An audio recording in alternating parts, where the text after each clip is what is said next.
안녕하세요. 오늘 청년기후단체 클라이밋이 주최하고 서울대학교 대학원 글로벌교육협력 전공이 주관하는 2025 청년기후변화 컨퍼런스의 진행을 맡은 엘코이 코리아의 운영진 박지윤입니다. 본 컨퍼런스를 열도록 후원해 주신 서울대학교 연구처, 서울대학교 탄소중립 캠퍼스 추진단, 그리고 협력해 주신 기후변화 청년 모임 빅웨이브, 에너지 전환 포럼, 글로벌 파트너십 for 에듀케이션, 파타고니아 코리아, 그리고 환경재단에게 깊은 감사의 말씀을 전합니다. 그리고 무엇보다 바쁘신 와중에도 기후환경에 대한 관심과 열정을 바탕으로 원걸음 해주신 이번 엘코이의 주인공인 청년 참가자분들께도 진심으로 감사의 말씀을 전하고 싶습니다. 지난 사전교육에서도 공지드린 바와 같이 엘코이 코리아는 다음과 같은 일정이 계획되어 있습니다. Reclimate, Rethink, Reconnect and Respond를 대주제로 Rethink 세션에서는 교육, 산림, 아동 권리, 에너지, 기후, 재정 분야에 각 전문가분들을 모셔 전문가 패널 토론이 진행될 예정입니다. 다음 Reconnect 세션에서는 기후 성명서를 작성하기 위한 다음과 같은 5가지의 주제별 청년 토론이 진행될 예정입니다. 마지막 리스폰 세션에서는 국제연사 토크쇼뿐만 아니라 철학적이고 예술적인 토크쇼 및 퍼포먼스가 준비되어 있습니다. 오늘 컨퍼런스는 오후 6시까지 진행되며 사전 교육에 참석하신 분들 중 최소한 리커넥 청년 토론 세션까지 참가해 주셔야 수료증 발급 가능한 점 유의 부탁드립니다. 이후 리스폰 세션은 해외 연사 세션과 공존의 감각 연사 세션으로 총 8분의 연사분들을 어렵게 모셨으니 최대한 함께해 주시면 감사하겠습니다. 소중한 금요일에 시간을 내주신 만큼 모두 유의미한 시간 보내고 가시길 바랍니다. 그럼 본격적으로 개회식을 시작하도록 하겠습니다. 가장 먼저 엘코이를 개최한 청년기후단체 클라이밋의 김소윤 대표님을 모셔서 개회사를 들어보도록 하겠습니다. 모두 큰 박수 부탁드립니다.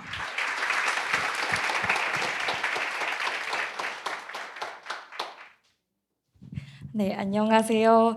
저 오늘 이 자리에 함께해 주신 청년 그리고 아동 그리고 귀빈분들 모두 진심으로 환영합니다. 저는 2025년 엘코이 주최를 맡은 청년기후단체 클라이밋 대표 김소윤입니다. 반갑습니다. 네, 그래서 이번 청년 기후변화 컨퍼런스 엘코이는 서울대학교 개교와 함께 80년 가까이의 청년들의 배움의 공간이 되어온 서울대 중앙도서관에서 개최를 하게 되었는데요. 저희 혹시 올라오시면서 중앙도서관 내에 그 행정관 사이에 있는 큰 곰돌이 보셨었나요? 네, 사실 그 곳이 서울대 내에서도 대한민국의 민주화를 이끈 수많은 학생 운동이 시작된 그런 역사적이고 의미가 있는 곳입니다. 그래서 그런 의미에서 오늘 이 자리에서 열리는 엘코이는 역사의 연장선에서 기후 위기 시대에 새로운 청년의 역사를 써내려가는 출발점이 되기를 바랍니다. 그리고 지난 저희 반년간 저희가 다양한 사전 프로젝트와 간담회를 거쳐서 여러분을 만나기 위한 준비를 해왔습니다. 그리고 오늘 2025년 7월 4일 우리는 마침내 이렇게 한자리에 모이게 되었습니다. 그래서 기후변화와 관련된 다양한 관점에서 생각해 볼 수 있는 기회가 되길 바라는 마음에서 다양한 세션을 좀 알차게 준비했으니까 기대해 봐 주시고요. 더하여 오늘 이 자리를 가능하게 해주신 분들께 깊이 감사를 드립니다. 그래서 서울대학교 유성상 교수님, 윤순진 교수님, 지금 자리는 안 계시지만 정혜진 교수님을 비롯해서 글로벌 교육 협력 전공 선생님들, 과학교육과 세실랩 연구원 선생님들 감사드립니다. 그리고 또한 본 행사를 실질적으로 지원해 주신 협력기관의 그 기후변화 청년 모임 빅웨이브, 에너지 전환 포럼, 서울대학교 연구처 탄소중립 캠퍼스 추진단, GPE 글로벌 파트너십 for 에듀케이션, 파타고니아 코리아 환경재단, 그리고 전폭적인 지지와 응원을 주신 여러 개인 및 단체분들께도 진심으로 감사의 인사를 드립니다. 그래서 무엇보다 사실 오늘 진짜 주인공은 이른 아침부터 기차, 비행기, 그리고 버스 타고 멀리서부터 와주신 청년분들이십니다. 그래서 모쪼록 오늘 하루가 여러분께 의미 있고 행복한 시간이 되기를 바랍니다. 감사합니다.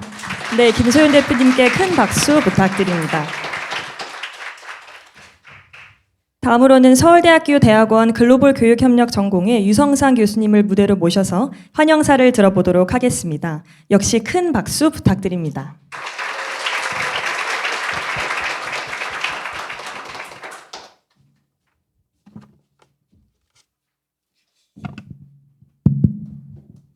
안녕하십니까. 좀 전에 소개받은 서울대학교 유성상입니다. 제가 오늘 환영사 한다고 얼마나 길게 해야 되냐를 물어보지 않아가지고 30분 동안 할 수 있는 얘기 다 하겠지 그래서 5장을 써가지고 왔습니다. 근데 5분이라고 하더라고요. 그래서 뚝 자르고 앞에 있는 얘기와 뒤에 있는 이야기만 여러분들과 더불어서 간단하게 드리도록 하겠습니다. 저는 서울대학교 사범대학 교육학과 교수 유성상입니다. 오늘 열리는 청년기후변화 컨퍼런스의 공동 주최 기관으로 참여하고 있는 서울대학교 대학원 글로벌 교육협력전공의 전공 주임으로 있습니다. 서울대 평생교육원의 원장이기도 한데요. 그거하고는 별 상관이 없이 이번 컨퍼런스를 통해서 전 지구적 기후환경에 대한 논의를 열어주신 우리 클라이메이트 김소윤 대표께 축하와 감사의 인사를 드립니다. 그리고 이런 멋진 자리에 참여하신 여러 150명의 청년 여러분 환영합니다. 그리고 실시간으로 송출되는 영상으로 이 자리에 참여하고 계신 분도 계신데요. 전 세계 청년 여러분들도 환영합니다. 뚝 건너뛰어서 이번 청년 기후변화 컨퍼런스의 주제는 다시 기후, 다시 생각하고 다시 연결하여 실천입니다. 기후, 다시 생각하고 다시 연결하는 일 정말 중요하죠. 무엇보다 실천하는 일은 더더욱 중요합니다. 아마 여러분이 참여하신 이 자리가 실천의 한 방법이라고 저는 생각을 합니다. 저는 교육학자입니다. 30년 넘게 교육학 공부를 하고 가르쳤고 또 연구를 하고 있습니다. 사람들이 행동하도록 하는 동인, 사람들을 움직이도록 하는 힘, 도대체 이게 뭐고 그리고 어떻게 사람들에게 움직이도록 할까를 고민하는 사람입니다. 이런 게 여러분들이 공부해온 지식에서 나온다고 생각하죠? 안타깝지만 그렇지 않습니다. 사람들은 늘 해오던 습성에 따라서 움직입니다. 사람들은 행복을 찾아 의식적으로 유토피아를 향해서 행동할 것 같죠? 아닙니다. 사람들은 잠깐의 불편함을 피하기 위해 자기에게 주어진 의식적인 자유로움을 포기하는 쪽을 택합니다. 인간이 그렇습니다. 안타깝지만 우리는 그런 존재입니다. 그래서 늘 교육이 중요합니다. 의식적으로 더 나은 것, 좀 더 진실한 것, 좀 더 중장기적으로 적합한 것, 좀 더 많은 이들이 더불어 살아가기 타당한 것이 무엇인지 깨닫고 의식적으로 실천하게 하기 위함인 거죠. 우리는 더불어 모두 다 같이라는 말로 함께 사는 삶을 지향합니다. 하지만 이를 실천하는 일은 전혀 다른 일이죠. 무척 어렵다는 말입니다. 무엇보다 우리가 발딛고 있는 땅, 숨쉬고 있는 공기, 우리 눈이 가닿는 수많은 자연 세계가 우리 모두의 공동체임을 깨달아야 합니다. 깨닫는다는 말은 이를 소중히 여기고 지키기 위해 노력하겠다는 다짐이 따르는 의식적 행동입니다. 오늘 여기 모인 청년들의 마음과 의지가 결속하고 연대해 이런 공동의 깨달음을 만들고 확산하는 자리가 되기를 기대합니다. 또 그렇게 되기를 응원합니다. 특별히 오늘 이 자리를 위해 써주신 분들이 많습니다. 이미 김소윤 대표께서 쭉 고명을 하셨으니 다 빼고 특별히 저는 서울대학교 연구처에 감사를 드립니다. 제가 바깥에 나가면 서울대는 탄소 중립에 별로 관심 없어요.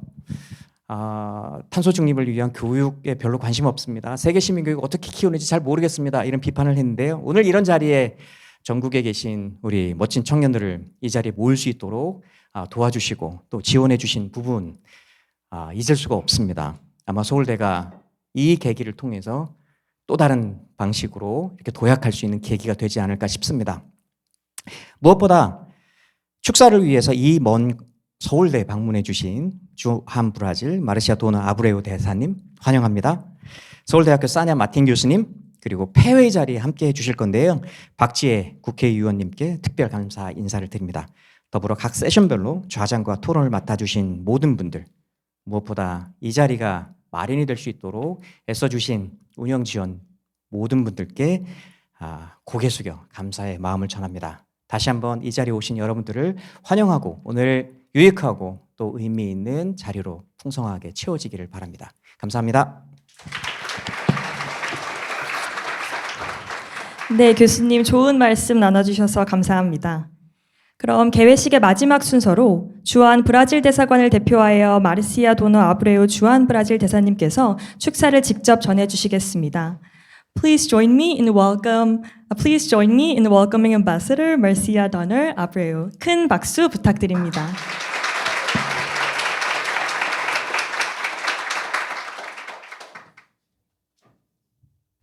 Hello. Hello. Good morning. Good to see so many of you here. I will speak in English. But first, 안녕하세요. Distinguished youth delegates, organizers, guests, Professor Yu, thank you so much for the invite. It's both an honor and a privilege to welcome you or be with you in this local conference of youth, a critical step on the path to the 30th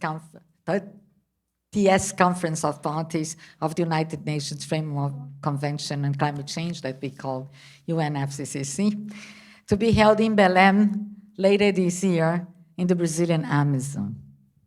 네, 친애하는 청년 대표 여러분, 주최자 여러분, 그리고 내빈 여러분, 2025년 브라질 아마존 벨랭에서 열릴 제30차 유엔 기후변화 협약 당사국 총회 콥30을 향한 중요한 여정의 일환인 이번 청년 기후변화 컨퍼런스에 여러분들을 환영하게 되어 매우 영광스럽고 기쁘게 생각합니다. As the ambassador of Brazil, I extend the warmest greeting on behalf of the Brazilian government and the people of Brazil. We are deeply proud to host COP30 in Belém, a region of unparalleled environmental and cultural reach and significance. And we are equally proud to see you, the youth, at the forefront of this preparatory process. 브라질 대사로서 브라질 정부와 국민을 대표하여 따뜻한 인사를 전합니다. 우리는 환경적, 문화적으로 특별한 의미를 지닌 벨랭에서 콥30을 개최하게 된 것을 매우 자랑스럽게 생각하며 이 중요한 준비 과정에 최전선에 여러분들이 함께하고 있다는 사실 또한 매우 자랑스럽게 생각합니다. The local conference of youth is an important moment of mobilization, reflection, and determination. It represents the voice of a generation that refuses to remain on the sidelines. A generation that understands the urgency of the climate crisis and is actively working to shape solutions. 이번 엘코이는 청년들이 함께 모여 행동하고 고민하고 또 의지를 다지는 그런 뜻깊은 자리입니다.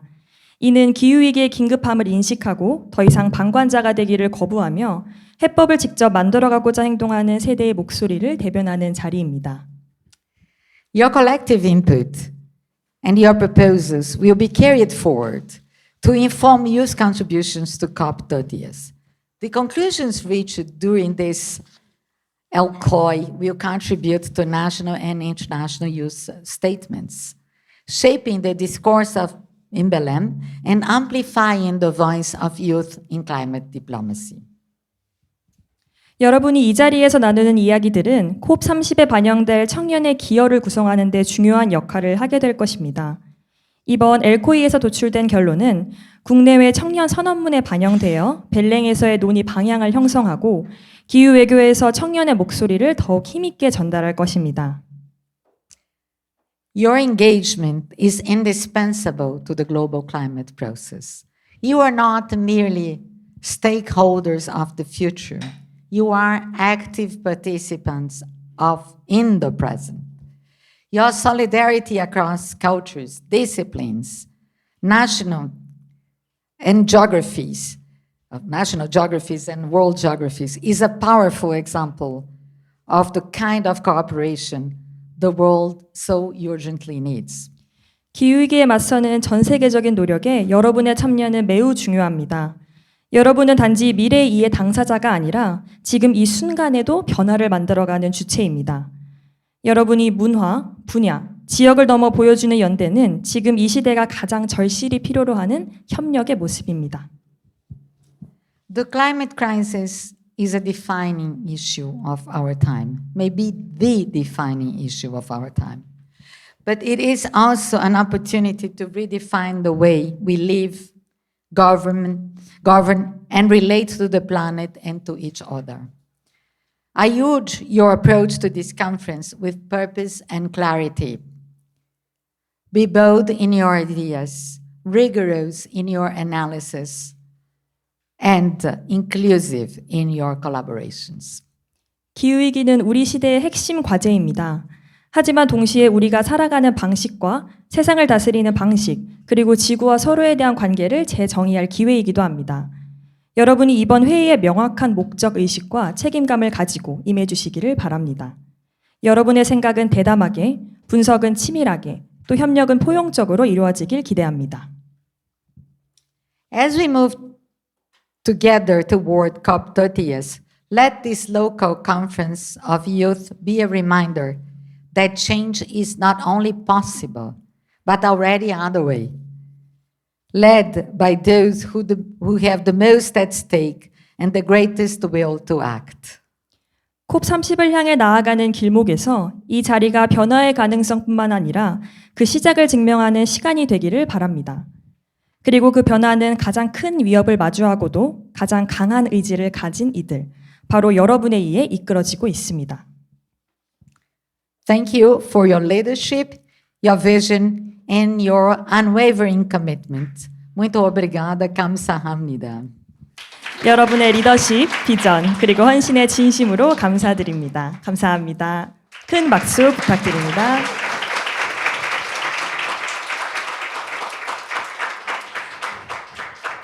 Muito obrigada. Thank you very much for your message, Ambassador. Yeah, thank you.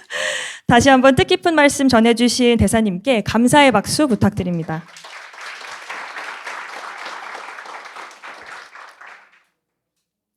네, 그럼 개회식을 마치고 첫 번째 세션인 리팅 세션에 들어가기에 앞서 주의사항을 안내하도록 하겠습니다. 이번 엘코이 코리아의 현장 규모는 약 150명 이상으로 다양한 언어와 연령대의 참가자분들이 함께합니다. 이에 존중의 자세로 기본적인 예의를 지켜주시면 감사하겠습니다. 또한 비상 상황의 경우 주저하지 말고 주변의 봉사자분들 혹은 운영진을 찾아주시길 바랍니다. 봉사자와 운영진의 경우 참가자분들과 명찰의 색이 다르니 이를 참고하시어 찾아주시면 되겠습니다.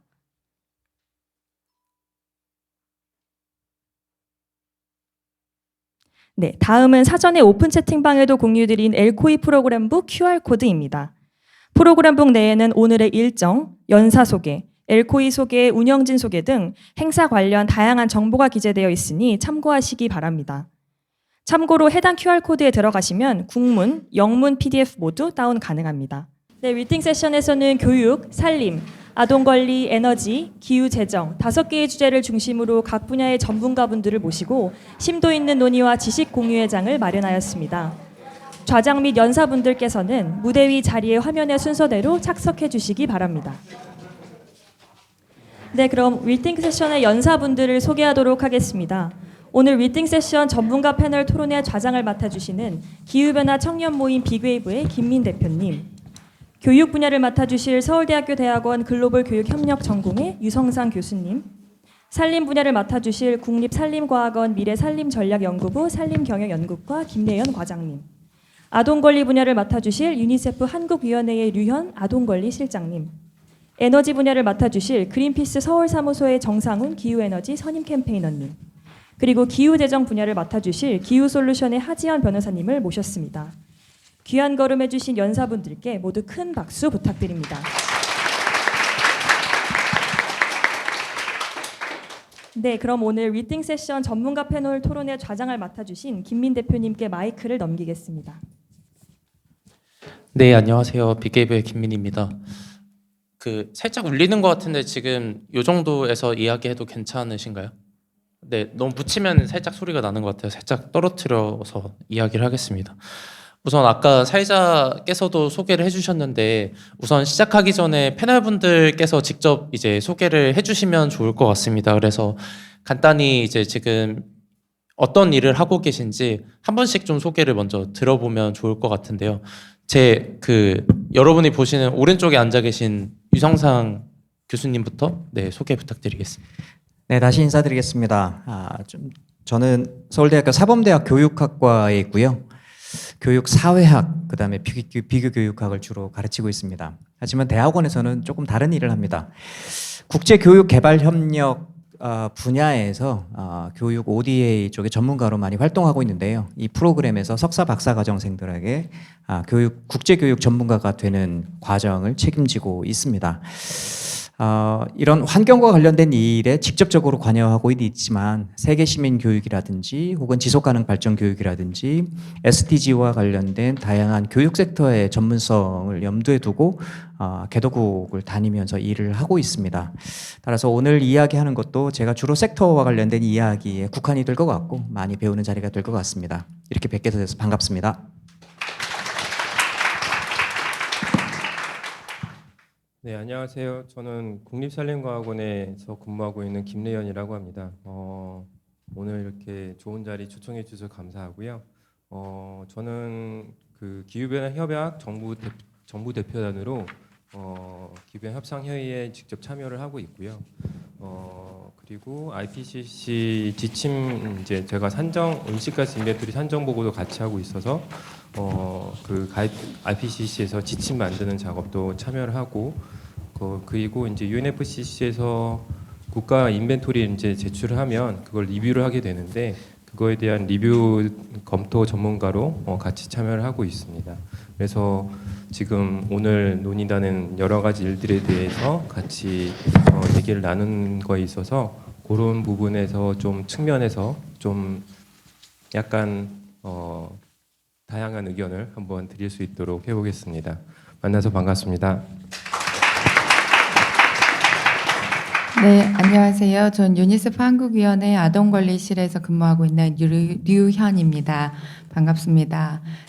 네, 제가 하고 있는 일은 아동권리 옹호이고 아동권리 교육을 했었습니다. 그래서 기후위기만 특화돼서 저희가 사업을 하는 기관은 아니고요. 대신에 저희가 본부랑 이 한국위원회처럼 국가위원회에서는 아동권리를 위해서 옹호활동을 할 때 기후위기가 아동에 어떻게 영향을 미치는지, 그럼 그 기후위기 대책을 세울 때 왜 아동을 고려해야 되는지에 대한 중요성들을 강조하는 옹호활동들을 이제 한국에서는 하고, 또 다른 개도국에서는 이 기후위기 관련된 직접 사업들을 진행하고 있습니다. 그래서 그런 부분에서 기후위기를 고려할 때 저희가 꼭 아동의 권리와 아동의 삶을 생각해야 된다는 측면에서 아마 말씀드릴 수 있을 것 같고요. 아마 여기 오신 분들은 모두 전문가분들이라 제가 가장 할 수 있는 얘기가 적지 않을까 싶은데요. 제가 드릴 수 있는 말씀 드리겠습니다. 감사합니다. 네, 반갑습니다. 저는 그린피스 서울 사무소에서 근무하고 있는 정상훈 선임 캠페이너고요. 저는 그린피스에 근무하기 전에 언론 쪽이랑 그리고 지역 공기업에 잠깐 있었습니다. 사실 그리고 대학생 때부터 사실 좀 환경 활동을 해서 사실 여러분들 이렇게 뵙게 되니까 더 감회가 좀 새로운 것 같고요. 그리고 사실 오늘 제가 좀 에너지 분야로 초대를 받은 것 같은데, 사실 최근에 관심을 가지고 있는 부분은 에너지를 비롯해서 실제 좀 사회 경제 시스템을 어떻게 근본적으로 우리가 바꿀 것인가, 이런 부분에 대해서 좀 관심이 많아요. 그래서 그런 부분에 대해서 조금 많이 얘기를 할 수가 있을 것 같고요. 그리고 그 전문성 말씀을 하셨는데 사실 저도 똑같은 생각을 했거든요. 그래서 정말 전문성을 많이 가지고 계신 분들이 오셔가지고, 사실 제가 조금 강점을 가지고 있는 부분은 오랫동안 이제 캠페인을 끌어오면서 어떻게 하면 우리가 전략적인 사고를 가지고 사회 시스템을 바꾸거나 캠페인을 운영해 나가는지, 그런 부분에 대해서 조금 인사이트를 많이 드릴 수 있지 않을까라고 생각을 합니다. 오늘 재밌게 토론을 했으면 좋겠습니다. 반갑습니다. 네, 안녕하세요. 저는 기후솔루션의 하지현 변호사라고 합니다. TMI지만 아주 오래전에 법학부가 있었을 때 법대를 졸업하고 변호사로 일을 했었고요. 기후솔루션에 조인하기 전에는 화석연료 기업에서 변호사로 일을 했었습니다. 그리고 몇 년 전부터 기후솔루션에서 일을 하고 있는데, 기후솔루션은 그 비영리 기후환경 단체고요. 그래서 여러 분야의 전문가들이 모여서 변호사들이 소송을 하기도 하고, 그다음에 정책 리서치와 제안, 또 캠페인 활동 다양하게 하고 있습니다. 그래서 그린피스, 그다음에 저기 계신 김민 대표님과는 또 같은 건물에서도 자주 뵙는 사이입니다. 오늘 즐거운 토론이 되었으면 하는 바람입니다. 감사합니다. 네, 패널분들 소개 잘 들었습니다. 이 시간은 리띵크라고 이제 제목이 붙여져 있잖아요. 네, 이걸 저는 이제 좀 그냥 단순히 우리가 다시 생각해 보는 게 아니라 이 안에서 각 분야별로 우리가 관심은 있지만 이 기후와 연관을 지어서 우리가 한번 곱씹어서 다시 생각해 보자라는 의미로 좀 전달을 드리고 싶습니다. 그리고 이 세션을 준비한 이유는 오늘 이 엘코이라는 행사의 최종 목표는 그 내셔널 유스 스테이트먼트를 여기 계신 참가자분들이 이제 작성을 하시는 것이거든요. 그렇기 때문에 오후에 이어지는 리커넥트 세션하고 이 세션이 좀 연결되어 있다라는 점을 말씀드리고 싶어요. 그래서 앞에 오후에 이어질 세션의 좀 워밍업 차원에서 우리가 각 분야별로 논의해야 될 부분, 우리가 좀 다시 좀 곱씹어 생각해 봐야 될 부분은 뭔지 그런 점을 여기 앞에 계신 분들을 통해서 여러분들이 좀 알아가시는 시간이 되시면 좋겠다라고 좀 말씀드리고 싶습니다. 저는 이게 그 좌장이긴 하지만 질문하는 역할로 오늘 나왔기 때문에 최대한 여기 앞에 계신 5분의 이야기들을 최대한 많이 여러분들께 전달을 드릴 수 있도록 노력해 보겠습니다. 우선 제가 공통 질문을 먼저 좀 드리려고 합니다. 여름 되면서 여러분들 최근에 그 갑자기 장마가 벌써 끝난 거야? 라는 이제 얘기부터 해서 기후변화 때문에 이제 러브버그가 많이 또 생겼다라는 뉴스도 많이 접하시면서 이 문제를 좀 더 체감을 하셨을 텐데요. 작년 8월에 그 중요한 이벤트가 있었습니다. 헌법재판소에서 기후소송이 제기된 것에 헌법 불합치 판결을 내려졌어요. 그러니까 결국 그 얘기는 정부가 아니라 그 소송을 제기한 원고들의 손을 헌법재판소에서 들어줬었거든요. 그래서 현재 정부와 국회에서는 이제 NDC라는 이제 중요한 기후 정책들을 수립해야 되는 논의들이 오고 가고 있습니다. 특히 이 헌법재판소 판결의 취지에서 가장 핵심적인 부분은 미래 세대에게 과중한 부담을 이전하지 않아야 된다라는 내용이었어요. 그래서 그 점에서 탄소 예산을 반영을 해야 된다라는 목소리들도 좀 커지고 있는데요. 이 앞으로 법 개정과 NDC 논의에 있어서 계속해서 이런 활발히 이런 논의들이 진행될 전망인데 각 분야에서는 현재 이런 맥락과 상황에서 어떻게 좀 현재 상황을 좀 바라보고 계신지 궁금합니다. 그래서 한 분씩 좀 이야기들을 들어보면 좋을 것 같아요. 그래서 순서는 사실 정하지는 않고 좀 생각 드시는 분부터 먼저 자유롭게 이야기를 주시면 좋을 것 같습니다. 어떤 분 먼저? 네. 네, 알겠습니다. 먼저 얘기를 해야지 또 그 나중에 얘기하면 그 앞에서 좋은 얘기를 많이 하시면은 조금 부담되더라고요. 그래서 제가 먼저 얘기를 하겠습니다. 일단 탄소 예산을 기반으로 해서 우리가 토론을 한다는 것 자체에 대해서 저는 상당히 환영을 하는 입장이고요. 그렇게 환영을 하는 첫 번째 이유는 우리가 이제 기후위기 대응하는 데 있어서 사실은 이제 총량이 중요한데 시점으로 많이 얘기를 한다는 문제가 있습니다. 이게 무슨 말이냐면 그 2050년 탄소 중립해야 돼. 그리고 2030년 절반으로 줄여야 돼. 그렇게 얘기를 많이 하잖아요. 자꾸만 이렇게 얘기를 하면 언어가 사람의 인식을 좌우를 할 수가 있기 때문에 그러면 뭐 좀 막 하다가 2050년에 맞춰주면 되지. 그렇게 이제 인식을 할 수가 있어요. 그런데 사실은 기후과학이라는 것은 그렇지가 않거든요. 실제로 우리가 배출할 수 있는 탄소의 양은 제한되어 있습니다. 사실은 뭐 강물도 우리가 독극물을 조금만 풀어버리면 정화가 되지만 많이 풀어버리면 그때부터는 걷잡을 수 없이 오염이 되는 거잖아요. 사실은 탄소도 마찬가지인 거죠. 그런데 이거를 이제 어째 계산을 하다 보니까 2050년까지 그렇게 어떻게 해서 탄소 중립을 해야 된다라고 얘기를 하는 건데 자꾸 여기에만 이제 매몰되어 버리면 결국엔 우리가 얼마나 탄소를 배출해야 되는지 배출할 수 있는지 이 한계치에 대해서 사람들이 인식을 하지 못한다. 그러한 문제점이 있고요. 사실 그러한 문제점이 있다 보니까 이 탄소 예산에 대해서 생각을 하지 못하고 이제 정책을 수립하는 그런 이제 한계들이 있다고 생각합니다. 그래서 탄소 예산을 이걸 이제 우리 사회가 어느 정도 합의를 하고 수립하게 됐을 때는 그러면 정량적으로 올해는 얼마나 줄여야 돼. 그리고 5년에서는 5년 단위로 얼마나 줄여야 돼. 사실 이런 합의가 나올 수가 있고요. 그리고 탄소 예산을 줄이는 데 있어서 그러면은 지금 세대와 그리고 여러분들 세대는 얼만큼의 이제 책임과 부담을 나눌 수 있을까? 이것들이 이제 정량적으로 계산이 가능하게 되는 거잖아요. 그렇기 때문에 이제 탄소 예산의 개념이 상당히 중요하고 이런 것들을 정책 결정권자와 그리고 국민들 모두가 다 알아야 된다고 생각을 하고요. 저는 아직까지도 저희 많은 환경 활동을 하시는 분들을 만나 봬도 탄소 예산을 아시는 분도 계시고 잘 모르시는 분들도 계세요. 그렇기 때문에 이런 개념들이 더욱더 많이 알려져야 된다라는 생각을 하고 있고요. 그리고 결국에는 이게 우리 사회 경제 시스템이 어디까지가 한계인가 그 바로 기준선을 정해줄 수 있는 부분이기도 하기 때문에요. 이 탄소 예산을 기본으로 한 논의들이 더욱더 활발해져야 된다라고 생각을 하고 그리고 또 많은 모멘텀이 있다라고 생각을 합니다.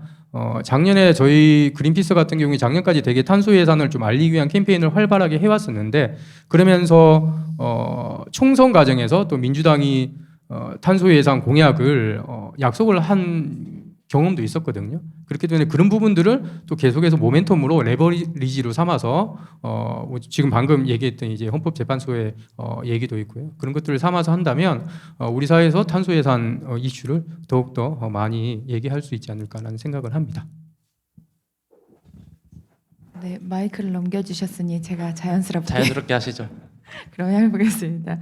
네, 탄소 예산이라는 걸 저에게도 직접적으로 다루진 않지만 유니세프도 이제 아동 권리 옹호를 정책으로 제안을 하거나 유엔에서 콥에 참석해서 로비를 할 때 탄소 예산을 감축하는 걸 굉장히 중요하게 얘기하고 있습니다.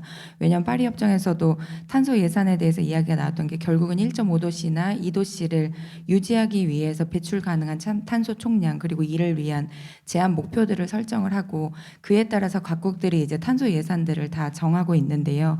이렇게 할당된 탄소 예산은 결국은 탄소를 많이 배출할수록 빠르게 소진될 수밖에 없고 그렇게 빠르게 소진이 되면 미래 세대인 아동 청소년들이 결국은 살아가는 세상에서는 더 큰 불공평이 이루어질 수밖에 없습니다. 그래서 몇 년 전에 저희가 탄소 중립 녹색 성장 기본 계획을 발표를 했었는데요. 이 부분에서도 2023년에 발표했던 이 부분에서도 사실 아동 청소년 세대들이 감당해야 하는 부담에 대해서는 구체적으로 다뤄지지 않았었습니다. 그래서 제가 말씀드리고 싶은 건 탄소 예산이라는 개념을 생각할 때 항상 아동 청소년이 짊어져야 할 불공평에 대해서 생각을 하고 그 부분에서 언급하는 부분들이 꼭 강조되어야 한다는 점을 말씀드리고 싶고요. 이렇게 강조되어야 되는 이유는 지금 아이들 같은 경우는 기후변화를 피할 수도 없고 사실 특히 어린 아이들일수록 이걸 피할 수 있는 힘이 없이 받아들이고 일상이 되었습니다. 그래서 아이들이 살아가는 삶에 많은 변화가 생겼고 실내 활동이 늘어나고 실외 활동이 줄어들고 또 실외 활동을 하면서 공기 질이 안 좋은 상태에서 놀고 있고 제가 어제 몽골에서 돌아왔는데 몽골 같은 경우는 여전히 사막화도 심하지만 에어 폴루션이 굉장히 심한데 나무가 없고 또 사막화가 심화되기 때문에 그 공기의 질이 굉장히 안 좋은 상황이었거든요. 매연도 심하고 그렇지만 그 나라에서도 여전히 화석 연료를 뗄 수밖에 없는 상황이기 때문에 에어 폴루션은 점점 심해지는 상황이었습니다. 그래서 여러 가지로 기후위기를 대응하기 위한 노력들 또 기후변화에 적응하기 위한 정책적인 노력들이 이루어지고 있지만 그 중심에 아동 청소년의 삶을 고려하지 않는다면 계속 이러한 탄소 예산을 소진하는 속도나 또 기후위기가 심각해지는 속도 이런 것들은 계속 가중될 거기 때문에 아동 청소년이 짊어져야 할 부담은 점점 커질 것 같습니다. 그래서 이 부분에 대해서 저희가 꼭 청소년들의 의견을 좀 받아야 된다고 생각을 하고요. 그래서 청소년들이 이런 얘기를 했었어요. 작년에 기후소송도 처음으로 최초로 했었고 또 청소년들이 했던 말 중에 굉장히 인상적인 말이 탄세 국경세 그리고 통상 감찰관 제도 등 국가 간 교류에도 탄소 배출에 비례하는 세금이 부과되는 현 시점에서 전 세계 국가들이 상호 협력해서 이런 탄소세들을 서로 노력했으면 좋겠다라는 말을 14살 친구가 했습니다. 이 기후소송을 하고 기후위기에 대응하는 청소년 활동들을 하는 청소년들이 이런 이야기를 할 수준으로 많이 인식이 올라왔다는 점을 꼭 염두에 주시고 이 청년분들이 정책 제안문을 만드실 때 우리뿐만 아니라 그 다음 세대, 그 다다음 세대의 청소년과 아동들이 부담해야 할 지점들까지 다 고려해서 정책을 넣어주시면 감사하겠습니다. 자연스럽게 순서가 이렇게 오는 것 같은데 편하게 하시면 됩니다. 네, 네, 탄소 예산 중요하죠. 네, 중요하고. 근데 혹시 탄소 예산이 얼마나 남아 있는지 아시는 분들은 많겠죠? 얼마나 남았죠?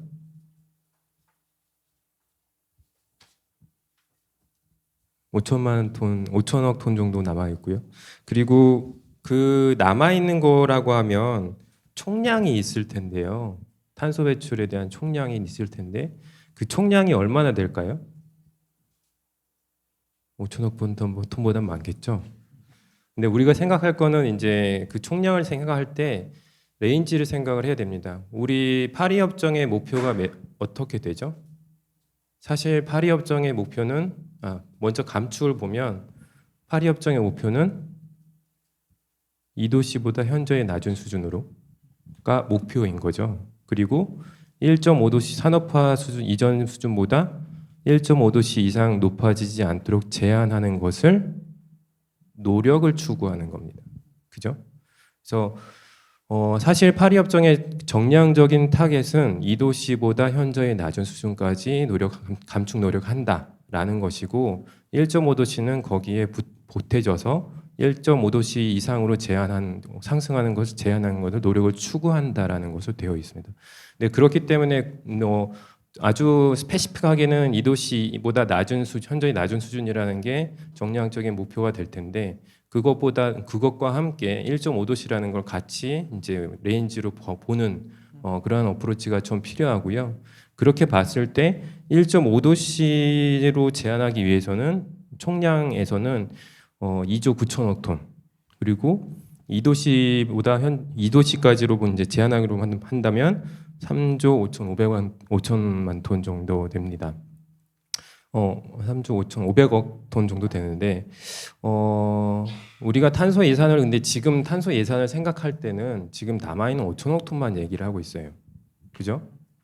근데 그 지금 오늘 이제 얘기하는 거에 기저 중에 하나가 CBDR-RC가 되겠죠. 공동의 그러나 차별화된 책임에 대한 것이 또 여기 모임에서의 기저가 된다고 생각을 합니다. 원래 CBDR은 선진국과 개도국의 역사적인 책임을 이제 구분하는 기준이 이제 원칙이었는데 그게 이제 세대적으로도 이제 적용할 수 있는 걸로 원칙으로 가지고 오는 거죠. 그 맞는 말이고. 근데 이제 그 부분에서 탄소 예산이라는 부분이 그러면 탄소 예산 자체는 CBDR이나 이런 접근이 지금 필요하지 않은가? 남아 있는 탄소 예산만 가지고 우리가 CBDR 원칙을 얘기를 해야 되는가라는 거에 대해서 한번 의문을 가질 필요가 있지 않을까 생각이 됩니다. 왜냐하면 지금 우리가 보는 탄소 예산의 총량적인 부분을 얘기하는 거는 IPCC에서 기준 시점을 1850년으로 잡고 있거든요. 그때부터 이제 배출량에 대한 통계를 잡고 있는 건데 예측치로. 근데 1850년에 배출된 온실가스가 이때까지 한 거의 200년 가까이 이제 대기에 체류를 하고 있죠. 그 1850년에 배출된 온실가스가 지금까지 약 200년 동안에 유발한 온실가스 효과와 지금 2000년에 배출된 온실가스가 유발하는 온실 효과가 등가일까요? 그렇지는 않겠죠. IPCC에서 이제 온실가스가 대기 중에서 머무르면서 기후 온난화를 유발하는 기간을 한 100년 정도로 잡고 있습니다. 근데 그 양이 등가가 아니라는 거죠. 그 효과가. 그렇게 봤을 때 남아있는 5천억 톤만 가지고 우리가 생각을 해야 되는가. CBDR의 생각에 원칙에 입각해서 이때까지 배출된 양에 대한 것에 공동의 그러나 차별화된 책임을 봤을 때 남아있는 5천억 톤에 대해서 국가별 알로케이션에 대한 것도 CBDR이 적용될 수 있다라는 부분인 거죠. 그래서 단순히 지금 남아있는 5천억 톤에 대한 국가별 배출량에 대한 것들을 우리가 얘기를 하는 것이 올바른 접근인가 하는 것은 한번 좀 다양한 시각에서 한번 제가 얘기를 좀 드리고 싶고요. 그리고 일단은 팩트적으로는 지금 IPCC에서 6차 평가 보고서의 감축 분야 그 워킹그룹 3의 보고서에서 이제 이 5천억 톤에 대한 걸 얘기를 했죠. 근데 이거는 글로벌 차원에서의 5천억 톤입니다.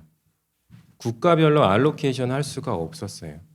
그거는 이제 헌법재판소의 위헌 판결문에서도 국가별 알로케이션에 대한 방법론에 대한 것이 합의된 거 없다라는 게 기술이 되어 있기도 합니다. 근데 그런 부분에서 이제 조금 우리가 이제 접근해야 되게 그러면 합의는 하는 과정이 필요한 건데 사실 지금 그 위헌 판결 나고 지금까지 이제 정부는 기후비밀의 포럼이라는 후속 조치를 위한 이제 조치를 하고 있거든요. 근데 그 부분과 이 지금 여러분들처럼 기후 변화에 관심이 있고 또 이제 뉴스 쪽에서 또 아동 쪽에서 이제 이 작업에 물론 대표가 참여하고 있습니다. 근데 그러한 부분에서 이제 사실 기후 변화 협약이나 IPCC나 이런 게 뭐가 나오려고 하면 정말 시간이 많이 걸리거든요. 그 워킹 그룹에 대한 보고서도 최소 미니멈 3년 걸리는 건데 그리고 협상은 더 오래 걸리고요. 근데 지금 우리나라에서 지금 이 위헌 판결이 나고 이거에 대한 조치가 진행되는 게 시간이 너무 타이트해요. 지금 이제 맨데이트 받은 거는 26년 2월까지 입법 조치를 개선하라라는 부분이니까 이 부분이 너무 타이트한 거죠. 이러한 시간적인 제한 때문에 이 이제 여러분들의 목소리와 함께 여러분이 직접 합의되는 과정을 논의하는 시간이 대단히 부족하다는 게 저는 너무나 안타깝거든요. 그래서 이런 부분이 사실 미래의 우리 사회에서 좀 개선해야 되는 사항이라고 생각합니다. 이 합의 과정이라는 것이 사실 기성세대에서 대단히 타이트하게 결정을 해서 딱 박아주니까 그거에 대한 것을 또 충분하게 논의하지 못하는 부분들이 있으니까 그런 부분들이 좀 아쉬운 부분이 있는데 아직 그래도 시간이 좀 남아 있죠.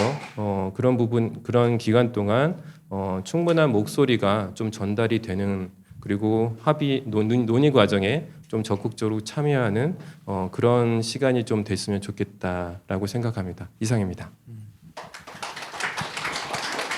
네. 네, 그러시죠. 네, 헌법재판소 결정이 있었을 때 제가 방청권을 잘 얻어서 현장에서 볼 수 있었는데요. 그때 헌법불합치 결정이 나오자마자 청소년 청구인이 바로 눈물을 터뜨렸던 게 저는 기억이 납니다. 그래서 아마 뭐 과장께서도 잘 말씀을 해주셨지만 헌법재판소에서도 지구에 남은 시간은 별로 없고 그 다음에 어떤 법률을 헌법불합치로 결정을 했는데 그 상태로 오래 둘 수는 없기 때문에 그러면 규범에 공백이 생기기 때문에 이 부분을 빠르게 시정을 해야 해서 부득이 좀 제한된 시간을 줄 수밖에 없었고 대신 여기 이렇게 젊은 관심 있는 분들이 많으시기 때문에 제한된 시간에도 충분히 목소리를 많이 내셔서 네, 저는 긍정적인 변화를 이끌어낼 수 있을 거라고 개인적으로 믿습니다. 그리고 탄소 예산과 관련해서는 뭐 이미 다 말씀해 주셨지만 국가 간의 분배 측면과 그러니까 그동안에 탄소를 많이 배출하면서 경제적인 발전을 많이 해온 국가 그리고 이제부터 좀 탄소를 배출하면서라도 경제 개발을 하려고 하는데 사다리 걷어차기냐 하는 국가 간의 좀 입장 차이가 있고 그다음에 또 세대 간의 차이 이 그 기후 변화 문제는 긴 시간을 두고 진행이 되기 때문에 아마도 이제 용돈을 받으신 다음에 한 일주일 만에 다 써버리면 다음 남은 기간 동안은 쫄쫄 굶으면서 살아야 되잖아요. 그런 것과 좀 비슷하게 그러니까 그 남아있는 기간 동안 살아갈 날이 많은 사람들이 더 많은 부담을 져야 합니다. 그러니까 기후 위기도 그 사이에 더 심각해질 테고요. 그래서 이것을 어떻게 공정하게 분배할 것이냐에 대한 많은 뭐 이야기들이 사실 진행이 되고 있습니다. 그래서 이와 관련해서 이제 NDC 논의는 그 기존에는 현재 그 경제적인 성장을 잘 유지하면서 그다음에 앞으로의 어떤 전력 사용량을 감안해서 어떤 현실 가능한 수준에서의 목표를 세우는가 내지는 이 공정한 한국이 그래도 뭐 K-팝도 잘 나가고 뭐 여러 가지 그 글로벌 사회에서 위치가 있는데 글로벌 사회에서 어떤 그 공정 분배에 역할을 다 해야 하는데 그러자면 사실 조금 더 이제 야심찬 탄소 감축, 온실가스 감축 계획을 사실은 세워야 됩니다. 반면에 좀 더 현실적인 목표를 잡자면 그 목표는 좀 덜 야심차게 될 수도 있습니다. 그래서 그 사이에서 많은 전문가들이 이제 진동을 하면서 어디쯤에서 우리가 그 좋은 목표를 세울 수 있을까? 전지구적인 온실가스 감축에도 기여하면서 또 앞으로 살아갈 날들이 많은 분들이 또 그 풍요로운 삶을 살아가기 위해서는 어떤 선택을 할 수 있을까? 다만 앞으로는 조금 더 온실가스 감축을 위해서 한국도 충분한 역할을 해야 할 것으로 기대를 하고 에너지 전환이나 여러 가지 방법을 통해서 달성할 수 있을 것이라고 생각합니다. 그리고 또 한 가지 헌법재판소 결정에서 중요하게 지적한 부분은 2030년에 온실가스 감축 목표가 있고 2050년에 넷제로를 달성하겠다는 목표는 있지만 2031년에서 49년 사이에는 어떻게 하지? 라는 부분이 비어 있었다는 게 정확하게 말하면 그 부분이 헌법 불합치로 판단을 받은 것인데요. 이 지점은 대단히 중요한 것이 사실 목표는 계속 이제 뭐 공부하실 때 야심찬 목표를 많이 세워보셨겠지만 목표는 다 야심차게 세울 수 있고 못 이루면은 다음 주에 2배로 공부하지 뭐 이런 식으로 이렇게 갈 수도 있거든요. 중요한 것은 야심찬 목표를 세우고 그것을 정확하게 이행하는 것인데 그 이행을 담보하는 것은 그 사이에 아주 촘촘한 중간 계획들이라고 생각을 합니다. 그래서 그 앞으로의 지금 2025년 9월까지 새로운 NDC를 한국도 이제 제출을 해야 될 텐데 거기서 이제 중요한 것은 뭐 한국의 경제 성장, 그다음에 글로벌적인 공정한 배분 여러 가지 사항들을 고려를 하고 또한 이것을 어떻게 잘 이행해 나갈 것인가 여기에 또 많은 여기 참여하신 분들의 많은 목소리가 반영되었으면 하는 바람입니다. 마지막으로 제가 이야기를 해야 되는데 제가 아는 게 별로 없어가지고 몇 가지만 말씀을 드리도록 하겠습니다. 교육은 여러분들이 생각하는 것처럼 특정한 기술을 배우도록 하는 과정에만 그치지는 않습니다. 머릿속에 있는 생각이 언어로 나오도록 바뀌도록 하는 과정, 그리고 언어로 표현된 것이 구체적인 행동으로 이어지도록 하는 것, 그리고 한번 이루어진 행동이 그 다음 단계의 행동으로 이루어지도록 성찰하게 하는 과정을 전부 포괄합니다. 따라서 지금 말씀하셨던 지금 탄소 예산과 관련된 이야기가 언어화돼서 우리 주변에 떠돌고 다니지만 이것이 구체적인 실천으로 마련이 되고 한번 실천된 것이 과연 우리가 세웠던 목표에 가 닿는지 그렇지 않은지를 돌아보도록 하는 과정 전체를 교육이 담당하고 있습니다. 이거는 이상적인 얘기고요. 사실 교육은 여기에 별로 관심이 없습니다. 한국 사회에서 교육이라는 이름으로 무슨 일이 일어나는지 보시면 되지 않습니까? 여러분들은 서울대 그것도 중간에 있는 중앙도서관 1층에 와 계신데요. 서울대가 이런 일들을 좀 저해하는 그런 학교 중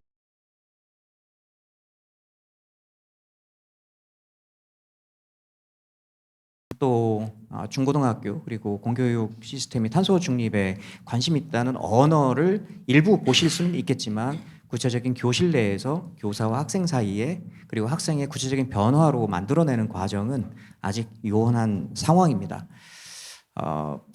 말씀드렸던 것처럼 언어가 떠돈다고 해가지고 우리가 잘 실천이 되지는 않지 않습니까? 지금 2단계에서 우리나라 교육이 어떻게 무엇을 해야 되는지는 너무도 분명한 것 같습니다. 무엇보다 이게 미래 세대에게 과중한 부담을 이전하지 않아야 된다는 개정 기준에 따라서 탄소 예산에 대한 이야기가 논의가 되고 있고 좀 전에 전문적인 이야기들이 전달되었습니다. 그런데요, 교육이라는 건 사실 한 세대가 다음 세대에게 중요하다고 생각하고 또 꼭 가르쳐야 될 내용과 지식과 또 생각거리들을 전달하는 과정입니다. 안타깝지만 저희 세대 그리고 저보다 앞선 세대는 미래 세대가 중요하다고 생각할 지식과 행동 그리고 인지, 기술에 있어서 탄소 중립이라든지 혹은 탄소 예산과 관련된 이야기를 별로 그다지 생각하지 않았습니다. 지금 날이 덥죠? 그리고 지금 이 자리도 상당히 덥습니다. 제가 땀이 많이 나는데 그러면 머릿속으로 너 왜 에어컨 세게 안 틀어주지? 이렇게 얘기하죠. 저도 머릿속으로 그런 생각을 하다가 갑자기 깨달았습니다. 이게 에어컨 세게 하는 게 과연 이 자리에서 이게 좋은 일이야, 나쁜 일이야를 생각을 하게 됩니다. 미래 세대에게 과중한 부담을 주지 않기 위해서 해야 될 일이 너무 많습니다. 하지만 이게 구체적인 행동으로 이루어지도록 하기 위한 각자의 책임, 책무성, 매 순간의 성찰적 판단과 실천은 정말 어려운 일입니다. 이걸 제가 있는 저처럼 앞선 세대 혹은 여러분들의 부모님이나 혹은 조부모 세대에서 얼마만큼 진지하게 생각할까? 많은 걸 기대하지 마십시오. 제 말은 여러분들이 하셔야 된다는 이야기인 거죠. 여러분들은 이미 공교육 과정을 거치면서 공교육에서 제대로 가르치지 않았던 기후환경 변화와 위기에 관심을 갖고 있는 별종들입니다. 따라서 우리나라의 교육은 앞선 세대에 있지 않고 여러분들한테 있다는 것, 그런 점에 있어서 교육의 이슈들을 새롭게 찾아낼 주역들은 저 같은 사람이 아니라 여러분들이라는 거죠. 따라서 이런 긴장과 갈등 상황을 여러분들이 어떻게 교육이라는 이름으로 만들어갈지 진지한 장들이 조금 더 많아졌으면 좋겠다는 생각이 들었습니다. 네, 앞서서 공통 질문에 대해서 이제 패널분들의 다양한 의견을 들어볼 수 있었는데요. 저도 개인적으로 더위에 굉장히 취약한 체질입니다. 그래서 오늘은 그래도 오면서 조금 날씨가 엊그제보다는 조금 선선하더라고요. 그래서 올 때는 좀 괜찮았는데 이 자리가 사실 여러분들은 자리에 계셔서 모르시겠지만 여기서 살짝 이제 열기가 나옵니다. 그래서 아마 더 더우시지 않을까. 저도 사실 그거 느끼고 있었거든요. 그래서 아마 이 자리에 아침부터 이 시간에 와주신 분들과 이런 대화를 하는 게 아까 앞에서 말씀해 주셨던 것처럼 그런 합의 과정, 우리가 이런 것에 대해서 같이 토론하고 좀 더 해법을 논의할 수 있는 자리라는 생각이 들어서 더욱 뜻깊은 것 같습니다. 앞서서 어떤 탄소 예산에 대한 얘기를 좀 들어봤는데 그 총론적인 얘기를 좀 했다면 지금부터는 분야별로 좀 더 심층적인 이야기를 들어볼까 합니다. 그래서 각 분야에서 좀 현재 어떤 현황과 과제들이 있는지를 간단히 조금 먼저 들어보고 싶은데요. 먼저 유현 실장님께 먼저 좀 여쭤보겠습니다. 아까 이제 아동 권리 옹호 활동을 해오시다고 소개를 받았는데 기후 위기가 아동의 어떤 생존권, 발달권 측면에서 어떻게 좀 영향을 미치고 있는지 그리고 여기서 가장 중요한 좀 도전 과제, 극복해야 될 점은 뭔지에 대해서 좀 이야기를 간단히 좀 듣고 싶습니다. 네. 일단은 지금 아동 권리 측면에서 봤을 때 기후 위기는 그냥 아이들의 삶에만 영향을 주는 것처럼 보이지만 이걸 아동 폭력이라고 규정하는 관점들이 있습니다. 이 기후 위기가 환경적으로 미치는 아동에게 폭력적인 환경이 되면서 아이의 삶의 전반에 영향을 미치고 있고 가족의 삶의 전반에 영향을 미치고 있기 때문에 이건 더 이상 개인이나 가정이 해결해야 하는 실천 활동이 아니라 국가가 제도적으로 해결하고 국가가 정책적으로 목표를 수립하고 SDG를 달성하기 위한 노력들 안에 모든 것들이 포함돼서 국가의 주도로 해결되어야 되는 과제로 지금 인식되고 있고요. 그랬을 때 이 아동 폭력과 기후 변화가 언뜻 보면 상관이 없는 것 같지만 실제로 미치는 사례를 한번 말씀드려 보면 영국 국제개발 분야 싱크탱크인 ODI 연구에서 이제 나왔던 것들인데요. 전 세계 식량 생산량에 이 기후 변화가 큰 영향을 미치고 또 이런 부분들이 비극적인 홍수를 초래하면서 기후 변화가 이제는 국가와 지역 전반적으로 영향을 미치고 있습니다. 그랬을 때 아이들이 살고 있는 환경 자체가 변하고 거기에 살고 있던 가족들이 하던 생계가 무너지는 상황들이 생기고 있고요. 그러면서 기후 난민이 되거나 본인들이 삶의 터전을 잃고 다른 데로 이주를 가야 하는 상황들이 발생합니다. 또 생계에 문제가 생겼기 때문에 아이들이 생계를 유지해야 되는 노동의 현장으로 내몰리는 경우도 있고 때로는 어떤 국가에서는 그게 조언으로 이어지는 경우들도 있습니다.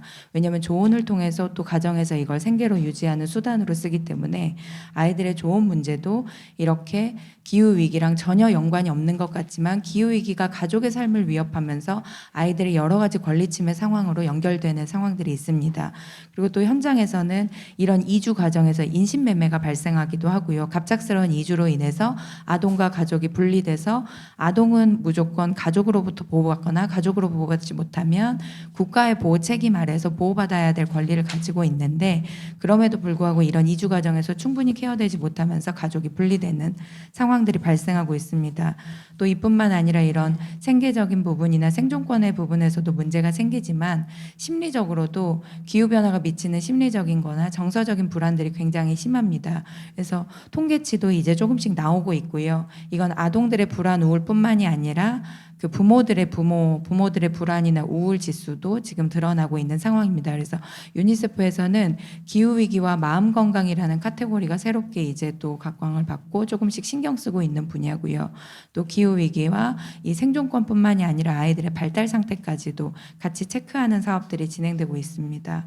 그래서 항상 이제 최근에 워낙 이렇게 기후변화로부터 아동을 보호하는 것뿐만이 아니라 아동의 삶의 전반의 영향을 감소시키기 위한 이 가족들을 보호하는 방법, 아동을 보호하는 방법들이 고민되면서 이게 유엔 아동권리위원회라는 아동 권리를 총체적으로 심의하는 기구가 있거든요.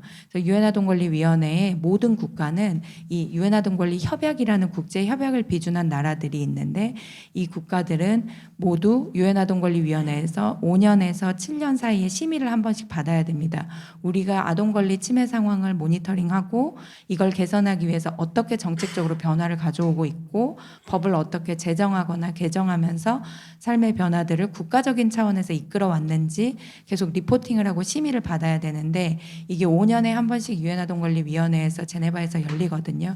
근데 이 유엔 아동권리위원회에서 가장 그 시기에 시급하고 중요하다고 생각되는 주제를 일반 논평이라는 리포트로 만들어냅니다.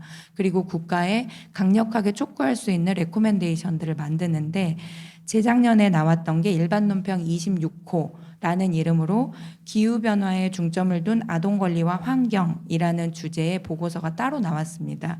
그래서 이렇게까지 나왔던 이유는 여기에서 기후변화로 인해서 침해되는 권리들이 그냥 눈에 가시적으로 보이는 생존권, 발달권뿐만이 아니라 실질적으로 아동 최선의 이익을 고려해야 되는 3조, 6조 생명 발달권, 그리고 또 아동의 의견을 존중해야 되는 12조와 13조, 아동의 의견 표명권, 그리고 또 정보를 알 권리인 17조항, 그리고 19조의 모든 형태의 폭력으로부터의 보호, 이런 부분들이 다 포괄적으로 지금 기후변화로 인해 아동 권리가 침해되는 부분이 이렇게 넓고 방대하다라는 것들을 전체적으로 묶은 일반 논평이었고요.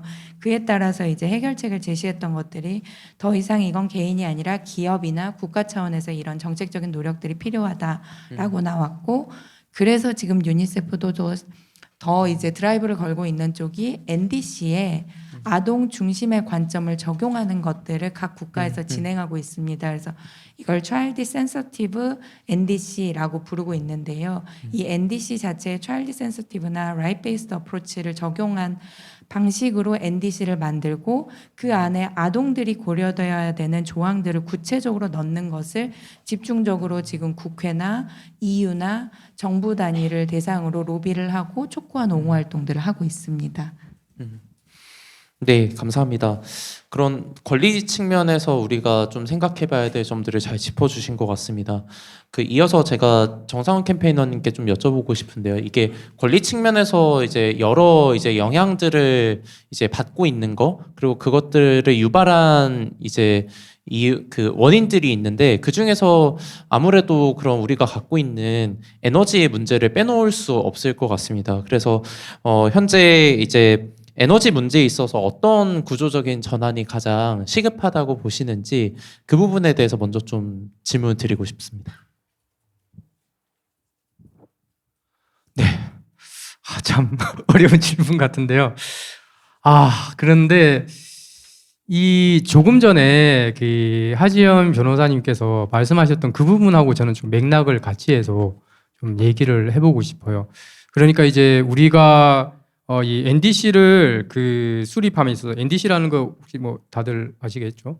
NDC를 수립하면서 과연 이게 우리 경제 성장을 반영을 해서 현실적인 NDC를 만들어야 된다라는 것과 이상적인 NDC를 만들어야 된다는 것, 그런 것들이 이제 충돌을 하게 되고요. 그럼 이 경제 성장을 해야 되니까 저기 이제 삼성 반도체 공장이나 AI 같은 것들, 그 전력 많이 써도 그게 우선시해야 되지, 이제 기후위기가 우선시 되는 게 맞아. 이런 이제 논의들이 나오게 되는 거죠.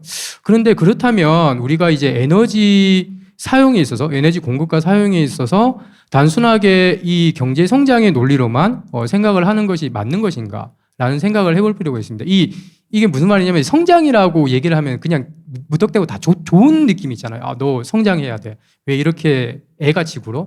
사실 그 언어에 이제 문제가 있다라고 생각을 하는데, 근데 실제로 우리가 생각하는 성장과 그리고 이 정책적으로 이제 진행되고 있는 성장은 다른 거죠. 더 구체적으로 얘기를 해보자면 지금 우리가 생각하고 있는 성장이라는 건 방금 얘기한 것처럼 또 머추어되는 또 성숙한 이런 것들을 생각을 하고, 그렇다면 결국에는 그 경제가 모든 사람들에게 다 발전이 될 수 있는 그런 방향들을 성장이라고 얘기했을 때는 하지만, 실제로 정부가 이제 추진하고 있는 경제 성장이라는 것은 GDP를 바탕으로 해서 하는 성장인 거죠. GDP가 얼마나 올랐냐. 그런데 어느 정도 경제학 개론 하신 분들은 다 아시지만 GDP라는 것이 단순하게 이게 뭔가 경제의 발전, 질적인 발전을 이제 측정을 하는 도구가 절대로 아니라 경제가 얼마나 양적으로 이제 팽창했냐, 그런 것들을 보여주는 지표이고, 그렇다 보니까 실제로 이제 환경 오염이 발생을 했어요. 그런데 그걸 복구한다고 무슨 산업이 있어? 그러면 이 GDP가 올라가는 거죠. 그리고 지금 이스라엘이나 팔레스타인 이런 데서 이제 전쟁 때문에 군수 물자를 생산을 많이 하면 GDP가 올라가죠. 그리고 과거에 또 허리케인 카트리나가 미국을 쳤을 때 사람들은 GDP가 떨어질 거라고 생각했는데 GDP가 더 올라간 거예요. 복구하느라고. 그래서 사실은 그런 한계가 있음에도 불구하고 우리가 GDP라는 이 성장의 논리 때문에 그것으로 인해서 에너지 정책들이 모두가 다 이제 수립이 되고 있는 그런 좀 근본적인 문제에 대한 좀 고민을 해봐야 되는 필요가 있지 않을까라는 그런 생각을 좀 하고 있습니다. 그래서 사실 이게 뭐 저만 고민을 하는 문제는 아니고요. 유엔 차원에서도 이미 고민을 하고 있고, 작년에 이제 미래 정상 회의가 있으면서 거기서 이제 미래 세대를 위한 협약이 체결이 됐고, 그 체결에서 GDP 대안 지표를 이제 이러한 문제들 때문에 수립하겠다라는 그러한 결정까지도 이제 유엔 차원에서 이미 하고 있는 상황이고요. 우리나라도 사실 이러한 근본적인 논리에 대해서는 정부도 이제 동의를 하는 차원에서 삶의 질 지표라는 것도 만들고 있습니다. 그런데 실제로 그런 것들이 정책에 반영이 안 되는 거죠. 사실 결국에는 제가 얘기했던, 그러면 이제 우리의 경제 발전이라는 것은 단순하게 GDP라는 것을만 보고 판단하는 것이 아니라 방금 얘기했던, 우리 초반에 얘기했던 탄소 예산이라든지 우리의 삶의 질이라든지 이런 것들을 모든 것을 이제 공통으로 고려를 해서 판단을 하는 이제 그러한 접근 방법이 이제 상당히 중요하다라고 생각을 하고요.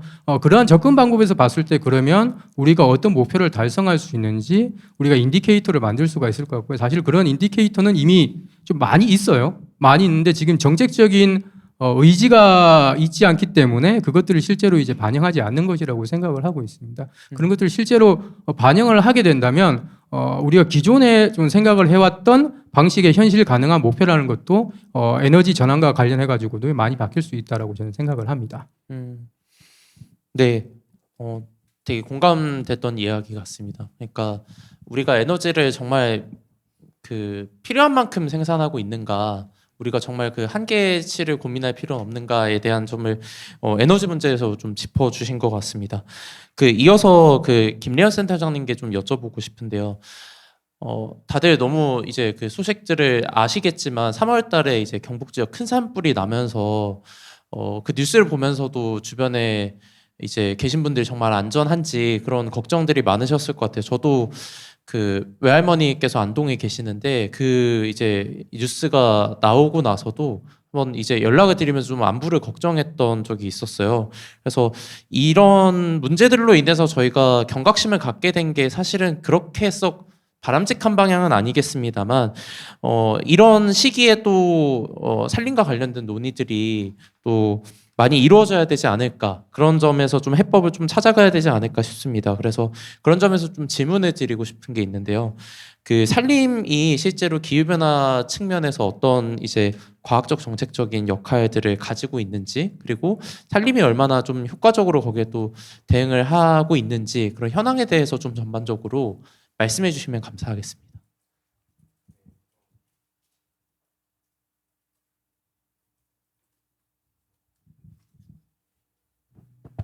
네, 흡수원 조금 접근을 이제 해보면 배출원이 있고 흡수원이 있고, 흡수원은 사실 글로벌 차원에서 배출량은 전체적으로는 한 1년간 500억 톤 정도 되거든요. 근데 그 중에 이제 농업과 토지 분야에서 배출되는 게 한 22% 되는데, 그 중에 산림이 전용돼서 배출되는 게 그 중에 반 11%나 됩니다. 그러니까 지금 우리 생각은 우리나라는 산림이 흡수원이지만 글로벌 차원에서 산림이 배출원으로 지금 작동하고 있다라는 부분이 현실이고요. 근데 그렇게 산림이 전용되는 것을 이제 막으면 그만큼의 배출량이 우리가 감축할 수 있다라고 하는 반대로 생각할 수 있겠죠. 또 그래서 기후변화 협약에서는 그렇게 개도국의 산림 전용을 막기 위한 REDD 플러스 사업의 프로그램을 이제 만들었고요. 2014년부터 지금까지 하고 있다라는 걸 한번 말씀을 드리고 싶습니다. 그래서 그 글로벌 차원에서는 그렇게 접근을 해서 현재 개도국 한 150여 개국 중에 한 70여 개국이 참여를 하고 있고요. 그 중에 19개국이 이제 감축 실적을 매년 생산하고 있는데 약 10억 톤 정도를 매년 감축을 하는 효과를 지금 내고 있습니다. 10억 톤이라고 하면 얼마나 큰 걸까요? 500억 톤 중에 뭐 10억 톤이니까 그렇게 많지는 않은 것 같겠지만 우리나라가 1년 배출량이 약 7억 톤 되죠. 조금 떨어졌지만 7억 톤 되는데 글로벌에서 19개국이 1년 동안 산림의 전용을 막아서 감축하는 게 10억 톤인 거죠. 우리나라가 7억 톤이면 근데 그게 글로벌에서 중간이냐 상위냐 하위냐, 우리나라는 탑 10 클래스입니다. 배출량이.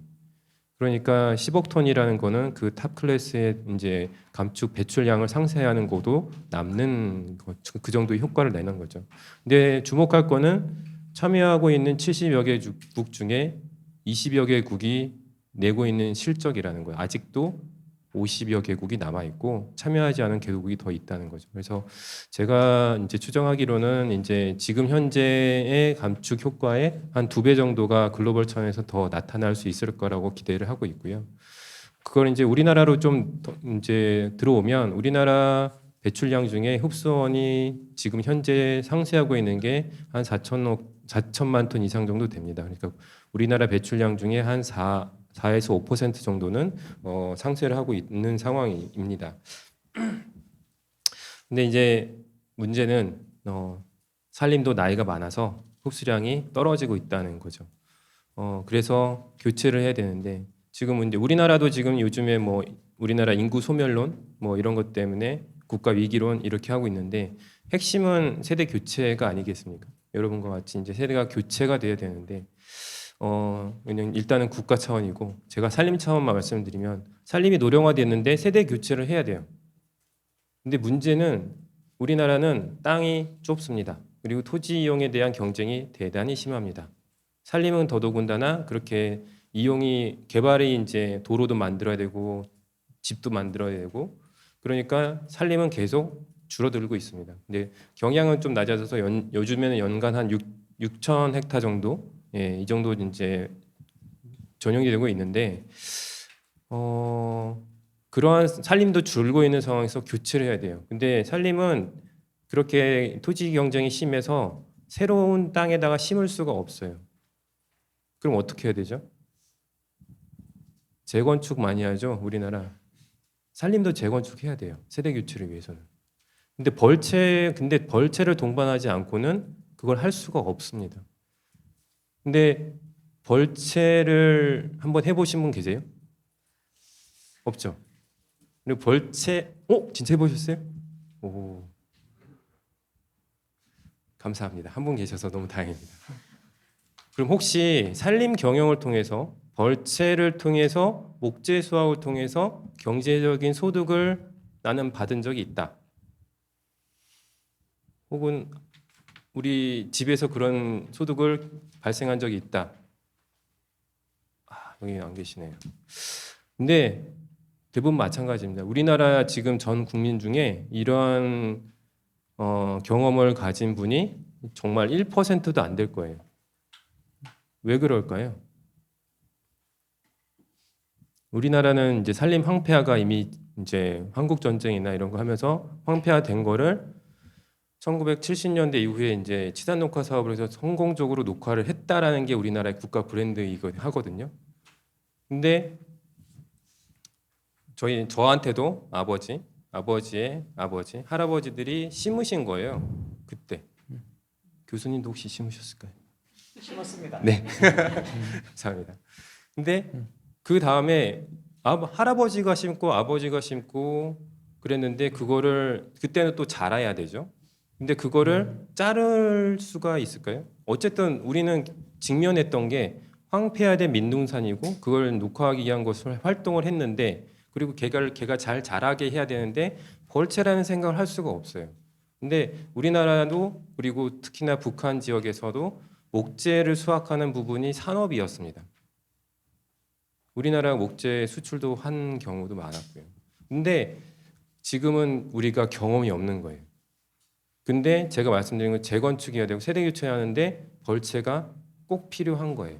근데 그런 부분이 인식이 없고 경험이 없다 보니까 그런 이제 사회적인 저항이 조금 아직 있어서 벌채에 대한 부분이 사실 이행하기가 되게 어려운 부분이고, 근데 그렇기 때문에 세대 교체 산림을 이제 다시 조림한 이제 구성하는 게 상당히 어려운 부분이 있습니다. 근데 그 부분은 사실 꼭 필요한 부분이고요. 산림 분야에서는 지금 전체적으로 2050년, 70년까지 갈 때 흡수량은 지금 베이스라인은 계속 감소하는 걸로 갑니다. 근데 그거를 우리는 탄소 중립을 위해서는 좀 더 끌어올려야 되거든요. 산림에서의 흡수량을 더 늘려야 됩니다.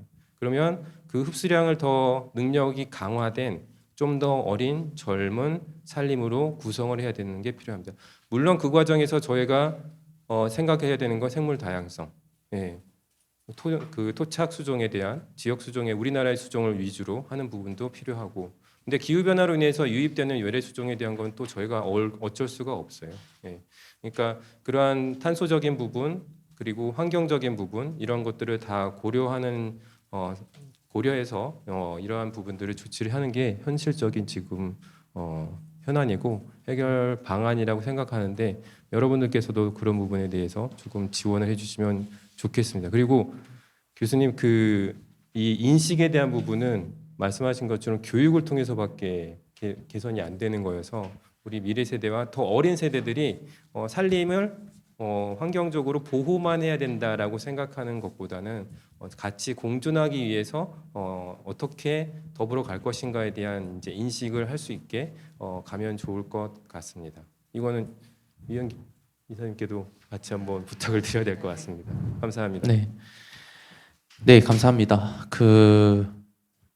기후 위기 시대에는 우리가 산림을 어떻게 좀 봐야 되는지 아까 서두에서 이게 보통은 교과서에서 배우면은 이산화탄소를 흡수한다라고 우리가 배우는데 이제는 산불이나 우리가 다른 용도로 산림 지역을 이제 없애면은 그만큼 오히려 거기서 이산화탄소가 더 많이 배출되는 그런 패러다임의 전환이나 이런 것도 말씀해 주셨던 게 공감이 됐습니다.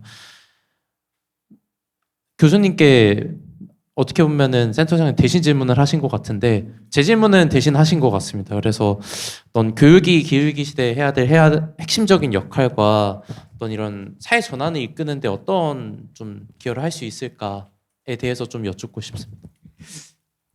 저는 교육이 가장 어려운 일인 것 같습니다.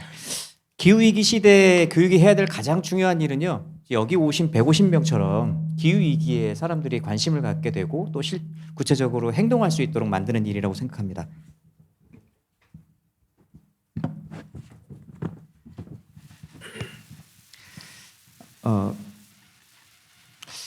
교육에 대해서 간략하게 말씀을 좀 드려야 될 것 같은데요. 교육은 첫 번째 모순적입니다.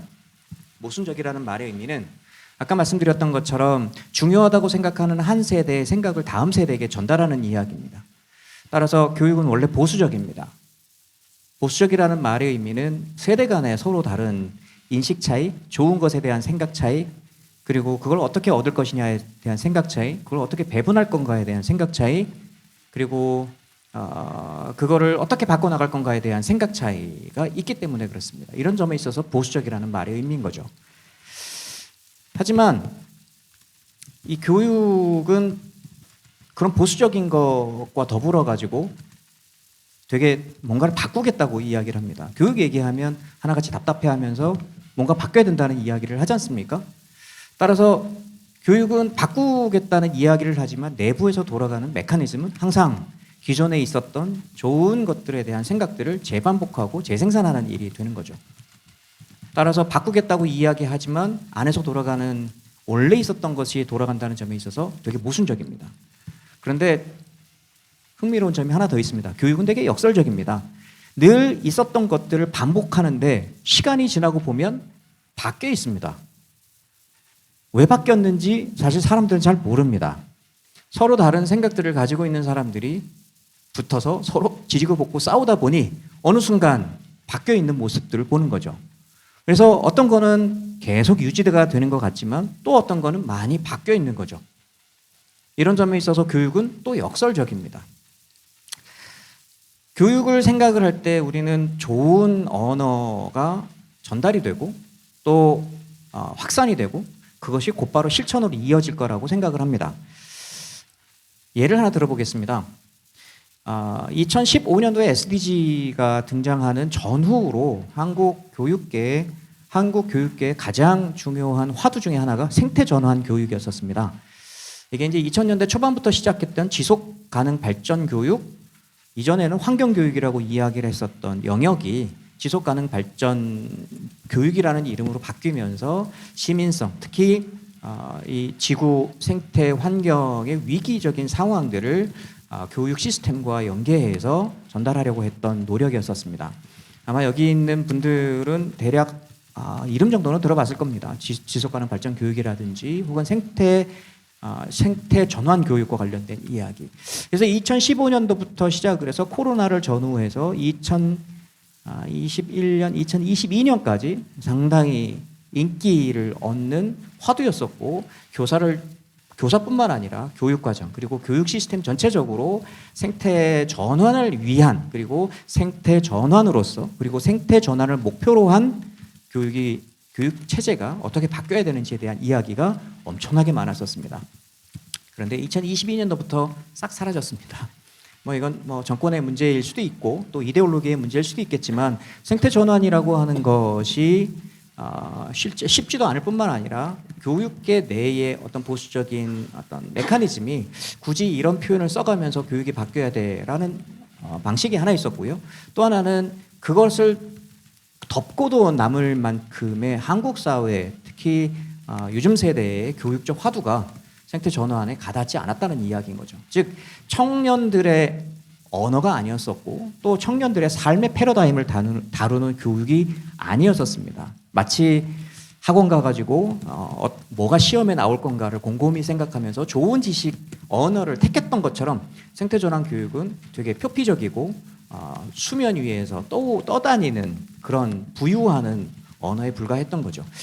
여전히 교육이 가야 될 길이 되게 중요하고 또 교육이 해야 될 역할이 필요하다고 이야기를 하지만 여전히 우리의 삶의 중심에 있어서 이제 시스템적으로 제도적으로 뭐가 바뀌어야 된다는 이야기를 넘어서서 우리 삶에 있어서 구체적인 실천으로 나타나는 교육으로서 이 기후위기 시대를 극복하는 또 필요한 교육이 뭔지에 대해서는 생각을 해봐야 될 필요가 있다고 생각합니다. 교육에게 그런 힘이 있냐? 저는 있다고 생각합니다. 아까 말씀드렸던 것처럼 교육은 모순적입니다. 하지만 꽤 중요한 요소, 시간, 즉 여러분들이 이 사회의 주류가 되고 또 여러분들이 주요하게 한 사회에 힘을 발휘하게 될 시기가 올 거라는 거죠. 여러분들이 앞선 세대가 했던 것과 더불어서 똑같은 방식으로 행동하고 생각할까요? 그래서는 안 된다고 생각을 하는 거고 그렇기 때문에 여러분들이 여기 있다고 생각합니다. 교육에게 그런 힘이 있다는 걸 보여줄 수 있는 거는 바로 이런 자리 때문이라고 생각을 합니다. 그래서 모순적이지만 훨씬 더 역설적으로 교육에게 힘이 있다는 걸 만들어 나갈 수 있도록 여러분들에게 좀 앞선 교육학자로서 좀 부탁드리고 싶은 바가 있습니다. 네, 감사합니다. 교과서만 봐도 기후 위기는 정말 교과서 쓰기 어렵겠다라는 생각은 많이 듭니다. 항상 이제 내용이 1년, 2년 해가 거듭할수록 새로 업데이트되는 내용들도 많고 그거에 따라서 바뀌는 정책과 어떤 제도의 변화도 많이 있으니까요. 그래서 그런 점은 우리가 앞으로 어떻게 좀 고민해 볼 수 있을까에 대한 말씀을 해주셨던 것 같습니다. 마지막은 기다리셨을 텐데 그 하지연 변호사님께 좀 여쭤보겠습니다. 올해 COP에서 아마 기후 재정에 대한 얘기가 핵심 테마인 것 같아요. 그래서 기후 재정이라는 것에 대해서 좀 설명을 간단히 좀 부탁드리고 이 관점에서 한국의 어떤 역할에 대해서도 좀 생각하시는 내용들을 말씀해 주시면 좋을 것 같습니다. 사실 작년 캅에서도 작년 캅은 이제 금융 캅으로 불렸었고, 그래서 그 중요한 합의들은 다 이 기후 재정과 관련된 합의들이었습니다. 그래서 뭐 많은 분들 이미 아시겠지만 기후 재정이라고 클라이밋 파이낸스하고 여기서 저희가 부르는 것은 그러니까 아까 말씀드린 탄소 예산, 전 지구적인 탄소 예산은 제한되어 있는데 이것을 국가들 간에 그 공정하게 배분을 하는 관점에서 바라보면 어떤 국가들은 이제 앞으로 계속해서 성장을 계속하면서도 기후 위기에 대응하고 또 적응, 이 변화하는 기후 환경에서도 식량을 재배하고 생존해 나가기 위해서는 금전적인 또 기술적인 지원이 필요합니다. 그래서 쉽게 말해서 선진국으로 분류된 국가들이 개발도상국으로 분류된 국가들의 온실가스 감축 그다음에 기후 적응을 위한 그 금전적 또 기술적인 지원을 이제 기후 재정이라고 부르고 있습니다. 그래서 제가 말씀드린 지난 캅에서는 이제 새로운 목표에 대한 것이 논의가 되었습니다. 그래서 새로운 목표는 2035년까지 민간을 모두 포함해서 이 기후 재정으로 1,3천억 달러의 기금을 마련을 하는 것이고, 그다음에 최소한 선진국이 3천억 달러 이상을 이제 그 기후 재정에 기여하는 것으로 일단은 목표는 합의가 되었습니다. 그 사이에서도 당연히 예상 가능하시겠지만 개발도상국들은 더 높은 그 선진국들의 지원이 필요하다라고 계속해서 말을 하고 선진국들은 이것도 너무 많다라고 이야기를 하면서 이제 많은 줄다리기가 있었던 그런 그 합의가 진행이 되었습니다. 근데 아까 그 NDC에 대해서 말씀드린 것과 비슷하게 목표에 대해서는 역시 마찬가지로 어느 정도 합의가 되었는데 이 목표에 어떻게 도달할래는 아직 여전히 이제 물음표인 상황입니다. 그래서 앞으로 남아 있는 이제 올 연말에 있을 브라질 캅 또 앞으로의 이후의 캅들은 계속해서 이것을 어떻게 이행을 해나가지 그리고 또 그 목표는 정말 충분한가라는 논의가 국가들 간에 이제 계속될 것으로 예상이 됩니다. 그래서 혹시 캅에 오실 기회가 있다면 그런 논의들을 많이 이제 계속 팔로우 해주시면 좋을 것 같습니다. 그리고 한국의 역할에 관해서는 뭐 여기 있는 분들 많이 아시겠지만 송도에 가면 인천 송도에 가면 그 GCF가 있잖아요. 그래서 뭐 한국은 이 선진국으로서 기후 재정에 공여를 해야 하는 책임이 있는 것은 아니지만 이런 그 뭐 GCF 같은 형태로 이제 그 금전적인 이제 기여를 일정 부분 하고 있습니다. 그리고 또 한 가지 앞으로 할 수 있는 또 중요한 역할은 아까 제가 말씀드린 부분 선진국과 개발도상국 사이에 그 입장차가 분명히 있거든요. 근데 한국이 굉장히 독특한 위치에 있잖아요. 경제적으로 지금 선진국이 되어 있지만 또 어쨌든 그 선진국으로 포지셔닝 되어 있지는 않거든요. 그래서 뭔가 기여를 해야 한다는 압박을 받으면서도 중간자적인 입장이 있을 수 있는 것 같습니다. 선진국과 그다음에 개발도상국 사이에서 중간자적 입장이 있을 수 있습니다. 그래서 이 사이에서 사실 또 그 뭐 여기 계신 분들과 많은 분들이 노력을 잘 하면 국제적인 합의가 원만하게 잘 진행될 수 있도록 일종의 중재자의 역할 혹은 조정자의 역할로서 그 합의를 기후 재정 합의를 잘 촉매할 수 있을 것이라고 좀 기대가 됩니다. 네, 감사합니다. 뭐든 돈 문제가 항상 많은 이제 장벽이 되기도 하고 또는 그거를 해결할 수 있는 이제 아주 효과적인 수단이 되기도 하는 것 같습니다. 얘기를 들으면서도 항상 COP에서 논의가 되었지만 올해 COP에서도 눈여겨봐야 될 점을 짚어주신 것 같고요. 이야기를 좀 듣다 보니까 그 앞으로 그러면은 각 분야에서 어떤 행동들이 있어야 되는지, 그리고 행동들을 하는 데 있어서 청년 세대에서는 어떤 이제 노력들을 같이 했으면 좋겠는지, 이런 점들을 좀 마지막 질문으로 좀 드리고 싶어요. 그리고 이 마지막 질문이 끝나면 기다리시는 점심시간인 것 같습니다. 그렇기 때문에 그 각 분야별로 이제 생각하시는 이제 해법, 그래서 우리는 어떤 방향으로, 그리고 구체적으로 우리가 어떤 것을 해결해야 된다, 그리고 그 가운데서 청년 세대와 함께 어떤 것들을 같이 행동해야 된다, 이런 점에서 좀 마지막 코멘트를 부탁드리고 싶습니다. 시간이 한 3에서 4분씩 정도 말씀을 하시면은 저희가 예정된 시간에 맞출 수 있을 것 같아요. 네, 이거는 혹시 준비되신 분부터 말씀해 주시면 좋을 것 같습니다. 네, 그러면 실장님께 먼저 부탁드릴게요. 네, 저부터 말씀드리겠습니다. 일단 그 아동 권리가 여러 가지로 침해가 되고 이미 변호사님께서도 말씀 주신 것처럼 이건 발달 연령이나 발달 단계별로도 아이에게 미치는 영향이 달라지고, 그래서 청년이 받는 영향과 청소년 영유아가 받는 영향이 또 달라지고, 또 저개발국이나 특수한 난민 캠프 같은 특수한 상황에 놓인 상황에 있는 아동들이 또 받는 영향은 또 달라집니다. 그래서 각 국가의 상황이나 저개발국이나 우리나라 같은 선진국이지만 뭐 기후위기에는 지금 적극적으로 대응하진 않지만 선진국인 나라 또 저개발국인 나라, 이 나라 간의 차이도 있고 이러다 보니까 여러 가지로 통합적인 접근들이 지금 논의되고 있는데요. 그런 측면에서 유니세프도 이 기후위기를 대응하기 위한 노력들의 전략과제로 아예 우선 전략과제로 삼았습니다. 그래서 2023년부터 2030년까지 지속 가능성이 있는 기후 변화를 위한 행동 계획을 아예 만들고 3가지 측면에서 노력을 하고 있는데요. 이렇게까지 하는 이유는 10억 명의 아동이라고 지금 추산하고 있거든요.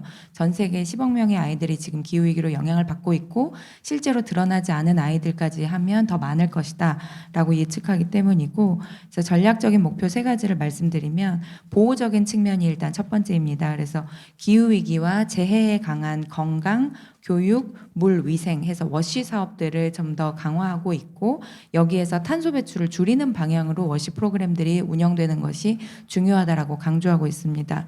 또 영양 사업들, 그리고 그 기후 변화를 대응하기 위한 소셜 시스템이 어떻게, 소셜 프로텍션 시스템이 어떻게 갖춰질 것인가에 대한 아동 보호 체계에 대한 논의들도 같이 이루어지고 있습니다. 그래서 기후의 변화에 대응하기도 하지만 적응하면서 어떻게 살아갈 것인가에 대한 논의가 지금 같이 이루어지고 있고요.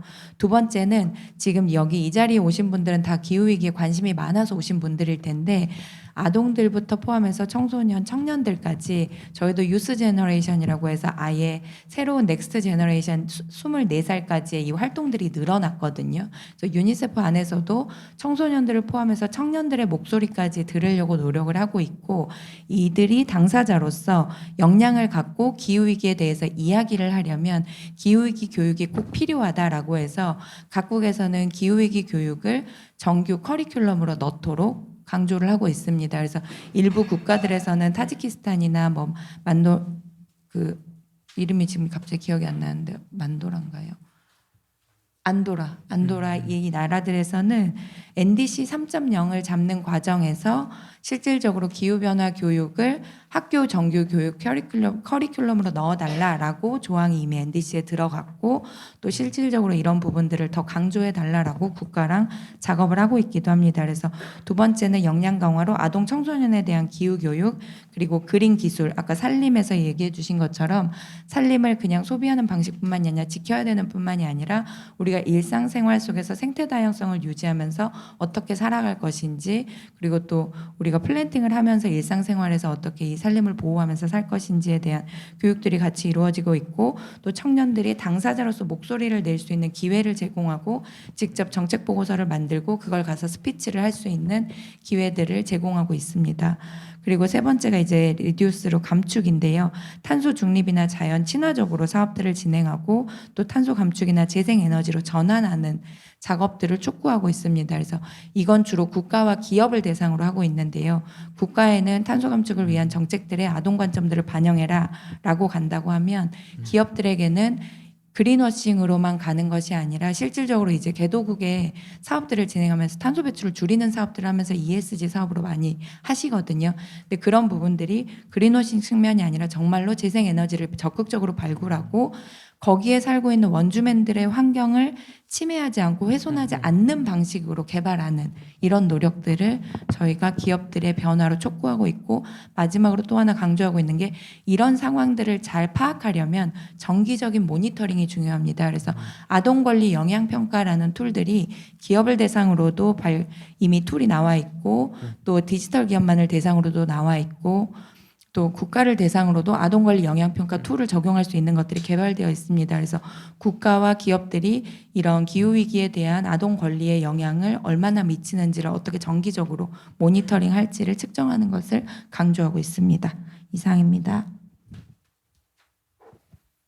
네, 그 이어서 하시죠. 청년 세대와 함께 어떻게 해결을 할 것인가 그에 대한 질문이죠.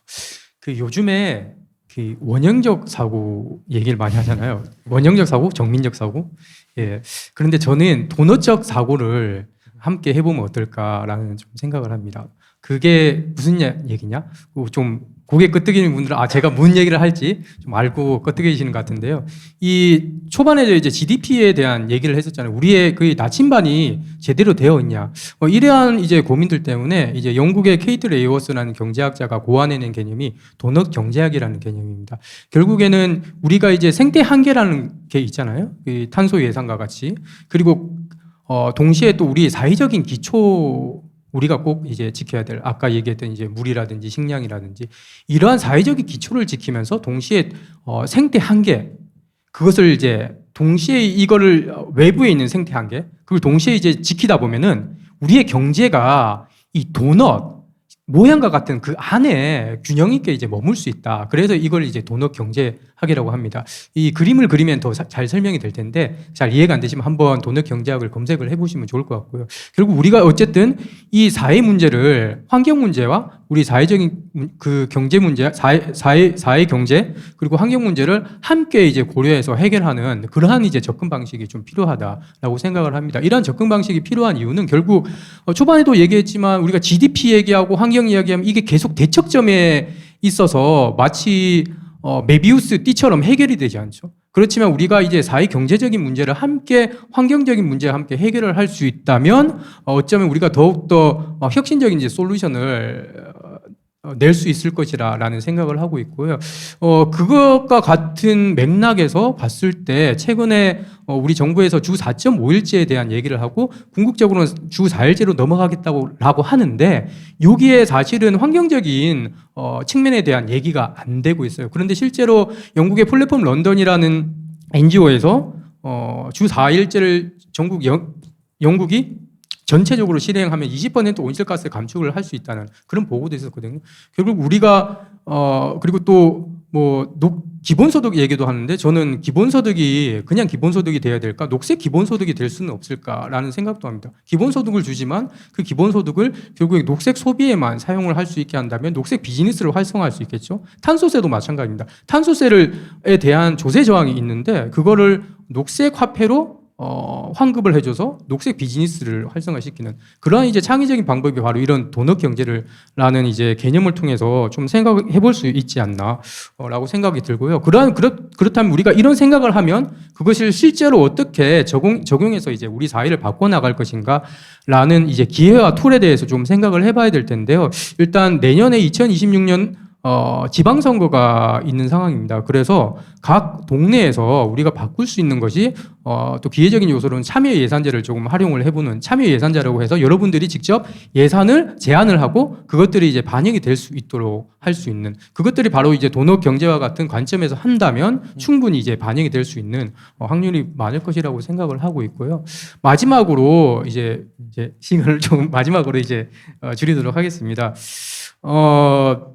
그 과거에 지금 네덜란드에 제가 작년에 저희 본부 회의가 있어서 가봤는데 그 자전거 도로를 갔다 죽을 뻔했거든요. 너무 빨리 달려서 자전거에서. 근데 이게 뭐냐면 우리는 자전거가 한국인 1% 정도 교통수단에서 이제 차지하는 부담률이. 근데 10%만 돼도 이제 한 1,500만 톤 정도. 그러니까 이제 삼성전자 온실가스만큼 줄일 수 있어요. 그런데 네덜란드 한 30% 정도 되죠. 상당히 많습니다. 아, 그래 뭐 저 사람들은 환경적으로 인식도 있고 네덜란드는 평평하니까 그런 거 아니야라고 처음에는 생각을 했는데 가보고 역사를 봤더니 그게 아니었어요. 그 과거에 이제 중동에 오일 쇼크가 있고 그 당시에 아이들이 되게 그 당시에 이제 이 오일 쇼크가 있는데 동시에 또 그 전에는 이제 이 그 네덜란드 경제가 이제 상승을 하면서 자동차가 많이 이제 사람들이 구입을 했거든요. 근데 자동차 때문에 애들이 길에서 도로에서 이제 교통사고를 당해서 많이 죽었던 거예요. 근데 그 당시에 또 오일 쇼크가 왔죠. 그래서 사람들이 이때 그 오일 쇼크라는 모멘텀을 살려서 그 도로를 점검하고 자전거 도로를 만들어 달라는 대대적인 프로테스트들이 있었던 것입니다. 그러다 보니까 정치 권력에서도 그래 그러면 우리 자전거 도로 만드는 게 지금 오일 쇼크 극복하는 데도 도움이 되겠네라는 것들이 결합을 했던 거예요. 제가 말하고 싶은 건 결국은 우리가 그렇다면 우리 사회에 지금 가지고 있는 우리의 기회 요소는 무엇인가? 그렇다면 우리가 그것을 달성하기 위해서는 결국에는 행동을 해야 된다라는 것이고요. 그 행동을 위해서 저도 열심히 하겠지만 이 NGO의 단순한 활동가 한 사람이 해서 되는 것이 아니라 모두가 다 그 행동에 동참해야 되고 그렇게 한다면 그 네덜란드에서 있었던 그 사례처럼 우리는 우리의 미래를 바꿀 수 있을 것이다. 이 말을 마지막으로 꼭 드리고 싶습니다.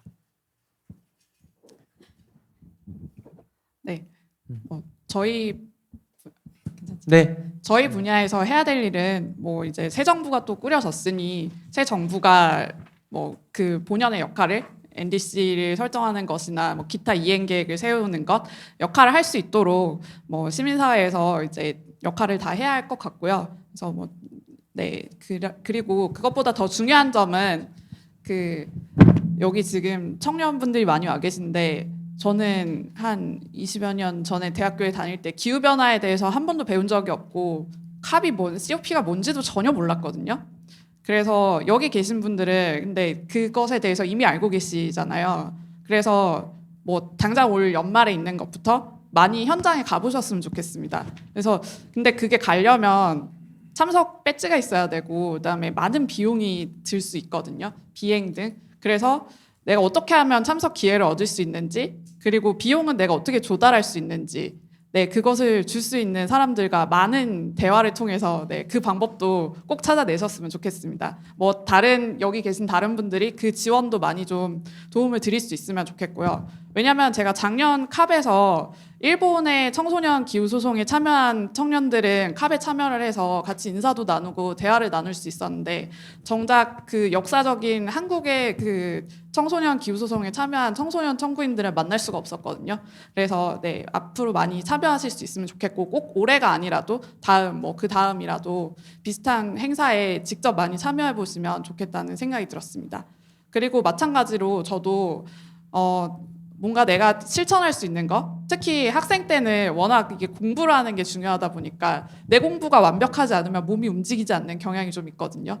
네, 일단 몸을 움직이고 뭐 공부는 요즘 챗GPT가 제일 똑똑하니까 네, 그거 넘어설 수 없어요.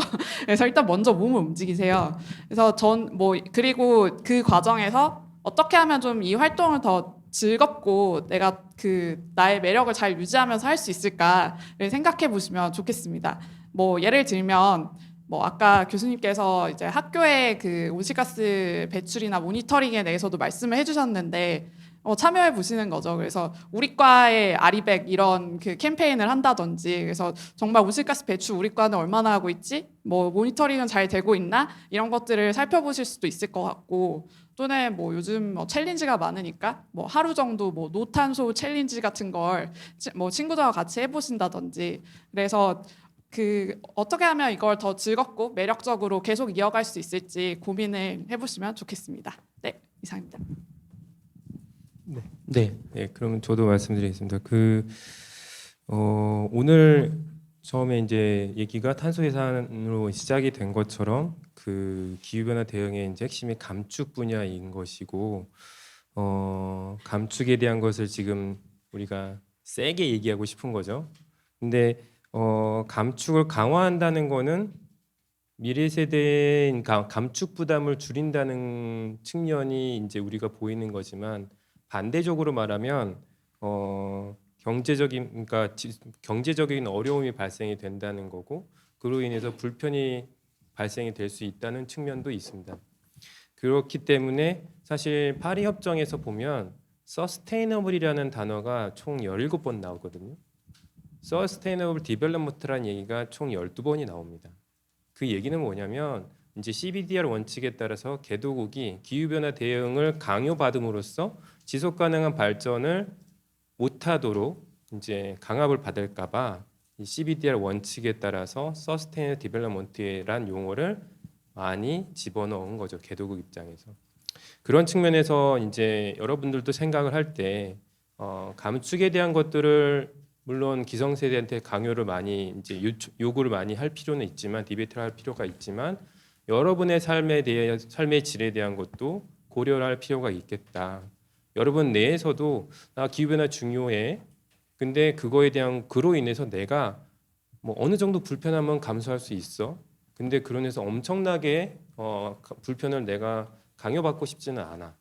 뭐 이러한 입장들이 여러분 내에서도 있을 수 있다라는 거죠. 그래서 그러한 내용들을 내부적으로도 잘 논의할 필요가 있고 그게 또 잘 전달이 될 필요가 있겠다. 요구할 필요가 있겠다. 이렇게 좀 말씀을 좀 드리고 싶습니다. 그리고 오늘 여러 가지 얘기가 많이 나왔는데 오늘은 이제 기후가 핵심적인 이제 의제였지만 사실 중간중간에 교수님도 말씀해 주시고 실장님도 말씀해 주셨지만 이 SDG에 대한 부분이 사실 더 큰 엄브렐라 아젠다거든요. 그래서 근데 지금 사실 2015년도에 반기문 총장님이 이제 SDG에 대한 것을 채택하는데 큰 기여를 하면서 이제 글로벌 사회에서 준비가 됐지만 사실 조금 진행 과정에서 조금 좀 안타깝죠. 뭐 코로나도 있었고 미중 분쟁, 경제 분쟁으로 해서 글로벌 차원에서 이제 관심사가 좀 멀어지고 또 지금 글로벌 우크라이나 이런 전쟁 같은 게 또 하면서 사실 2030 SDG에 대한 이행 평가가 지금 전체적으로 다 미달 상황이 되는 상황입니다. 얼마 안 남았는데 중간 평가 결과는 글로벌 2030 SDG는 조금 어렵지 않을까. 근데 사실 그 전신에 밀레니엄 디벨롭먼트 골이라는 MDG가 사실 2030 SDG의 전신이었는데 MDG도 사실 좀 목표 달성은 어려웠습니다. 그래서 지금 포스트 SDG에 대한 것들이 이제 논의가 슬슬 나오기 시작하고 있는데 사실 여러분들이 관심을 가져야 되는 글로벌 아젠다는 기후변화를 넘어서서 SDG까지 같이 해야 지금 말씀하시는 이제 아동부터 이제 노년까지 이제 그리고 사회 전 분야에 대해서 어떻게 우리가 미래의 변화에 대해서 대응하고 안전장치를 구축하고 살아갈 수 있을 것인가에 대한 부분을 담아낼 수 있을 것 같아요. 그래서 포스트 SDG에 대한 것들을 한번 관심 있게 보시면 좋을 것 같고 거기에 지향점으로는 사실 저는 바이오 이코노미라고 생각을 합니다. 어쨌든 지금의 작금의 상황은 석유화학 화석연료 기반 사회로 인해서 발생된 거거든요. 그래서 이제 선진국들은 EU 같은 건 호라이즌 사업 같은 걸 통해서 화석연료 기반 사회에서 바이오매스 기반 사회로 전환하는 바이오 이코노미에 대한 것들을 많이 연구를 하고 준비를 하고 있습니다. 근데 우리나라는 지금 현재는 순환 경제 이런 워딩으로 좀 접근하고 있는데 궁극적으로는 지금 저희가 뭐 이렇게 사용하고 모든 있는 소재들이 화석 연료 기반에서 발생되는 건데 그런 것들을 우리가 줄이고 안 쓰는 것을 이제 소비하는 것 안 쓰는 걸로 소비하고 하는 그런 불편함이 있지만 바이오 경제적으로 이제 전환해 가는 그러한 트랙을 타는 것을 지향할 필요가 있겠습니다. 그래서 그런 부분들 한번 들여다 보시는 게 좀 좋을 것 같다는 생각입니다. 그리고 제가 서두에서는 탄소 예산 관련해서는 그 좀 이제 말씀하시는 입장에서 조금 반대쪽에 약간 말씀을 드렸는데 사실 그렇지는 않고요. 이제 토론이라는 것 부분에서 조금 다양성적인 부분을 말씀을 드렸고요. 제가 만약에 이제 여러분의 입장이라고 하면 이러한 접근을 또 생각해 볼 수 있을 것 같아요. 공부를 많이 해야 되는데 혹시 파리협정 2조에 대한 목표에 대한 것들을 자세히 들여다본 분 계실까요? 감축 목표 있죠. 아까 말씀드린. 또 다른 목표 없을까요? 적응 있죠. 또 뭐 있죠? 오늘 다 얘기했는데. 예. 하 변호사님 말씀은 재정. 그러니까 적응 분야에서는 적응 능력을 강화해야 되고 기후 회복력을 강화시켜야 된다라는 그런 노력을 해야 된다는 게 적응 목표입니다. 그리고 두 번째는 이러한 감축과 적응에 대한 대응에 대해서 지원하기 위한 재정적인 흐름을 발생시켜야 된다라고 하고 있습니다. 근데 사실 감축만 계속 주장하는 것보다 지금 이제 실장님 말씀한 아동부터 교육과 사실 올해 초에 있던 경북 산불에서 60여 명이 사상을 했거든요. 우리나라 산불 역사상 가장 큰 10만 헥타가 타고 가장 큰 인명 피해가 났습니다. 사실 산림은 다시 키우면 되긴 해요. 근데 인명 피해는 정말 큰 일이었고 가슴 아픈 일이었고 그런 측면에서 근데 가장 많은 피해가 시니어 쪽에서 있었습니다. 그래서 사실 그러한 부분에 있어서 적응적인 부분에 대한 것과 그러한 안전장치를 만드는 거에 있어서 어떻게 실행 계획을 구체화시킬 것인가. 예. 감축도 그게 중요하지만 적응과 그것을 위한 이행하기 위한 지원, 재정적인 지원이 그렇게 구체적으로 만들어지는 부분이 좀 필요하다는 접근으로 가는 것도 꼭 생각해 봐야 될 부분이라고 생각합니다. 미래 세대지만 시니어까지 아우르는 포괄적인 접근도 같이 해보시면 좋을 것 같고요. 우리 감축 쪽에서는 사실 지금까지의 2030 NDC 그리고 2050 탄소 중립에 대한 거는 사실 공급 사이드에서 얼마나 죽일 것인가에 대한 걸로 접근을 했어요. 근데 지금까지도 그러고 있는데 그게 한계가 있습니다. 근데 바뀌어야 되는 거는 수요 측면에서 감축에 대한 것들을 제너레이팅을 해야 된다는 거예요. 그게 여러분들이 돼야 되고 제품을 생활 양식을 이런 생활 공간을 이제 얼마나 기후 친화적인 것들로 요구를 하는가 시장에서 구매를 하는가 이런 측면에서 접근을 해야 된다고 봐야 됩니다. 가장 단적인 얘기로 IPCC 그 6차 평가 보고서의 감축 보고서에서는 저는 이 부분이 좀 뭐 제 분야가 그래서 몰라도 건축 분야에서는 이미 감축을 거의 60% 이상 70%까지 감축을 달성을 했다라고 얘기를 해요. 근데 그거의 핵심은 목조 건축을 많이 했어요. 그러니까 대체 소재, 고탄소 배출 소재를 저탄소 배출 소재로 전환하는 수요 측면에서의 움직임이 있어서 건축 분야에서는 그러한 이제 그 성과를 이루었다라고 얘기를 하고 있습니다. 그래서 이제 제가 아까 벌채를 말씀을 드렸는데 벌채한다고 끝나는 게 아닙니다. 그래서 이제 장기간 목조 건축으로 만들면 저장된 양이 짧게는 30년, 길게는 60년, 100년까지 저장된 걸로 효과를 발생을 시킬 수 있거든요. 그러한 건물을 많이 지을수록 우리는 기후변화 대응에 대한 감축도 하고 그다음에 적응적인 분야에서도 같이 할 수 있습니다. 그게 기후변화 협약에서는 조인트 미티게이션 앤 어댑테이션 어프로치라고 하는 JMA 어프로치로 지금 가고 있고요. 네. 그거의 이제 대표적인 분야가 산림에서 이렇게 될 수 있다라고 볼 수가 있겠습니다.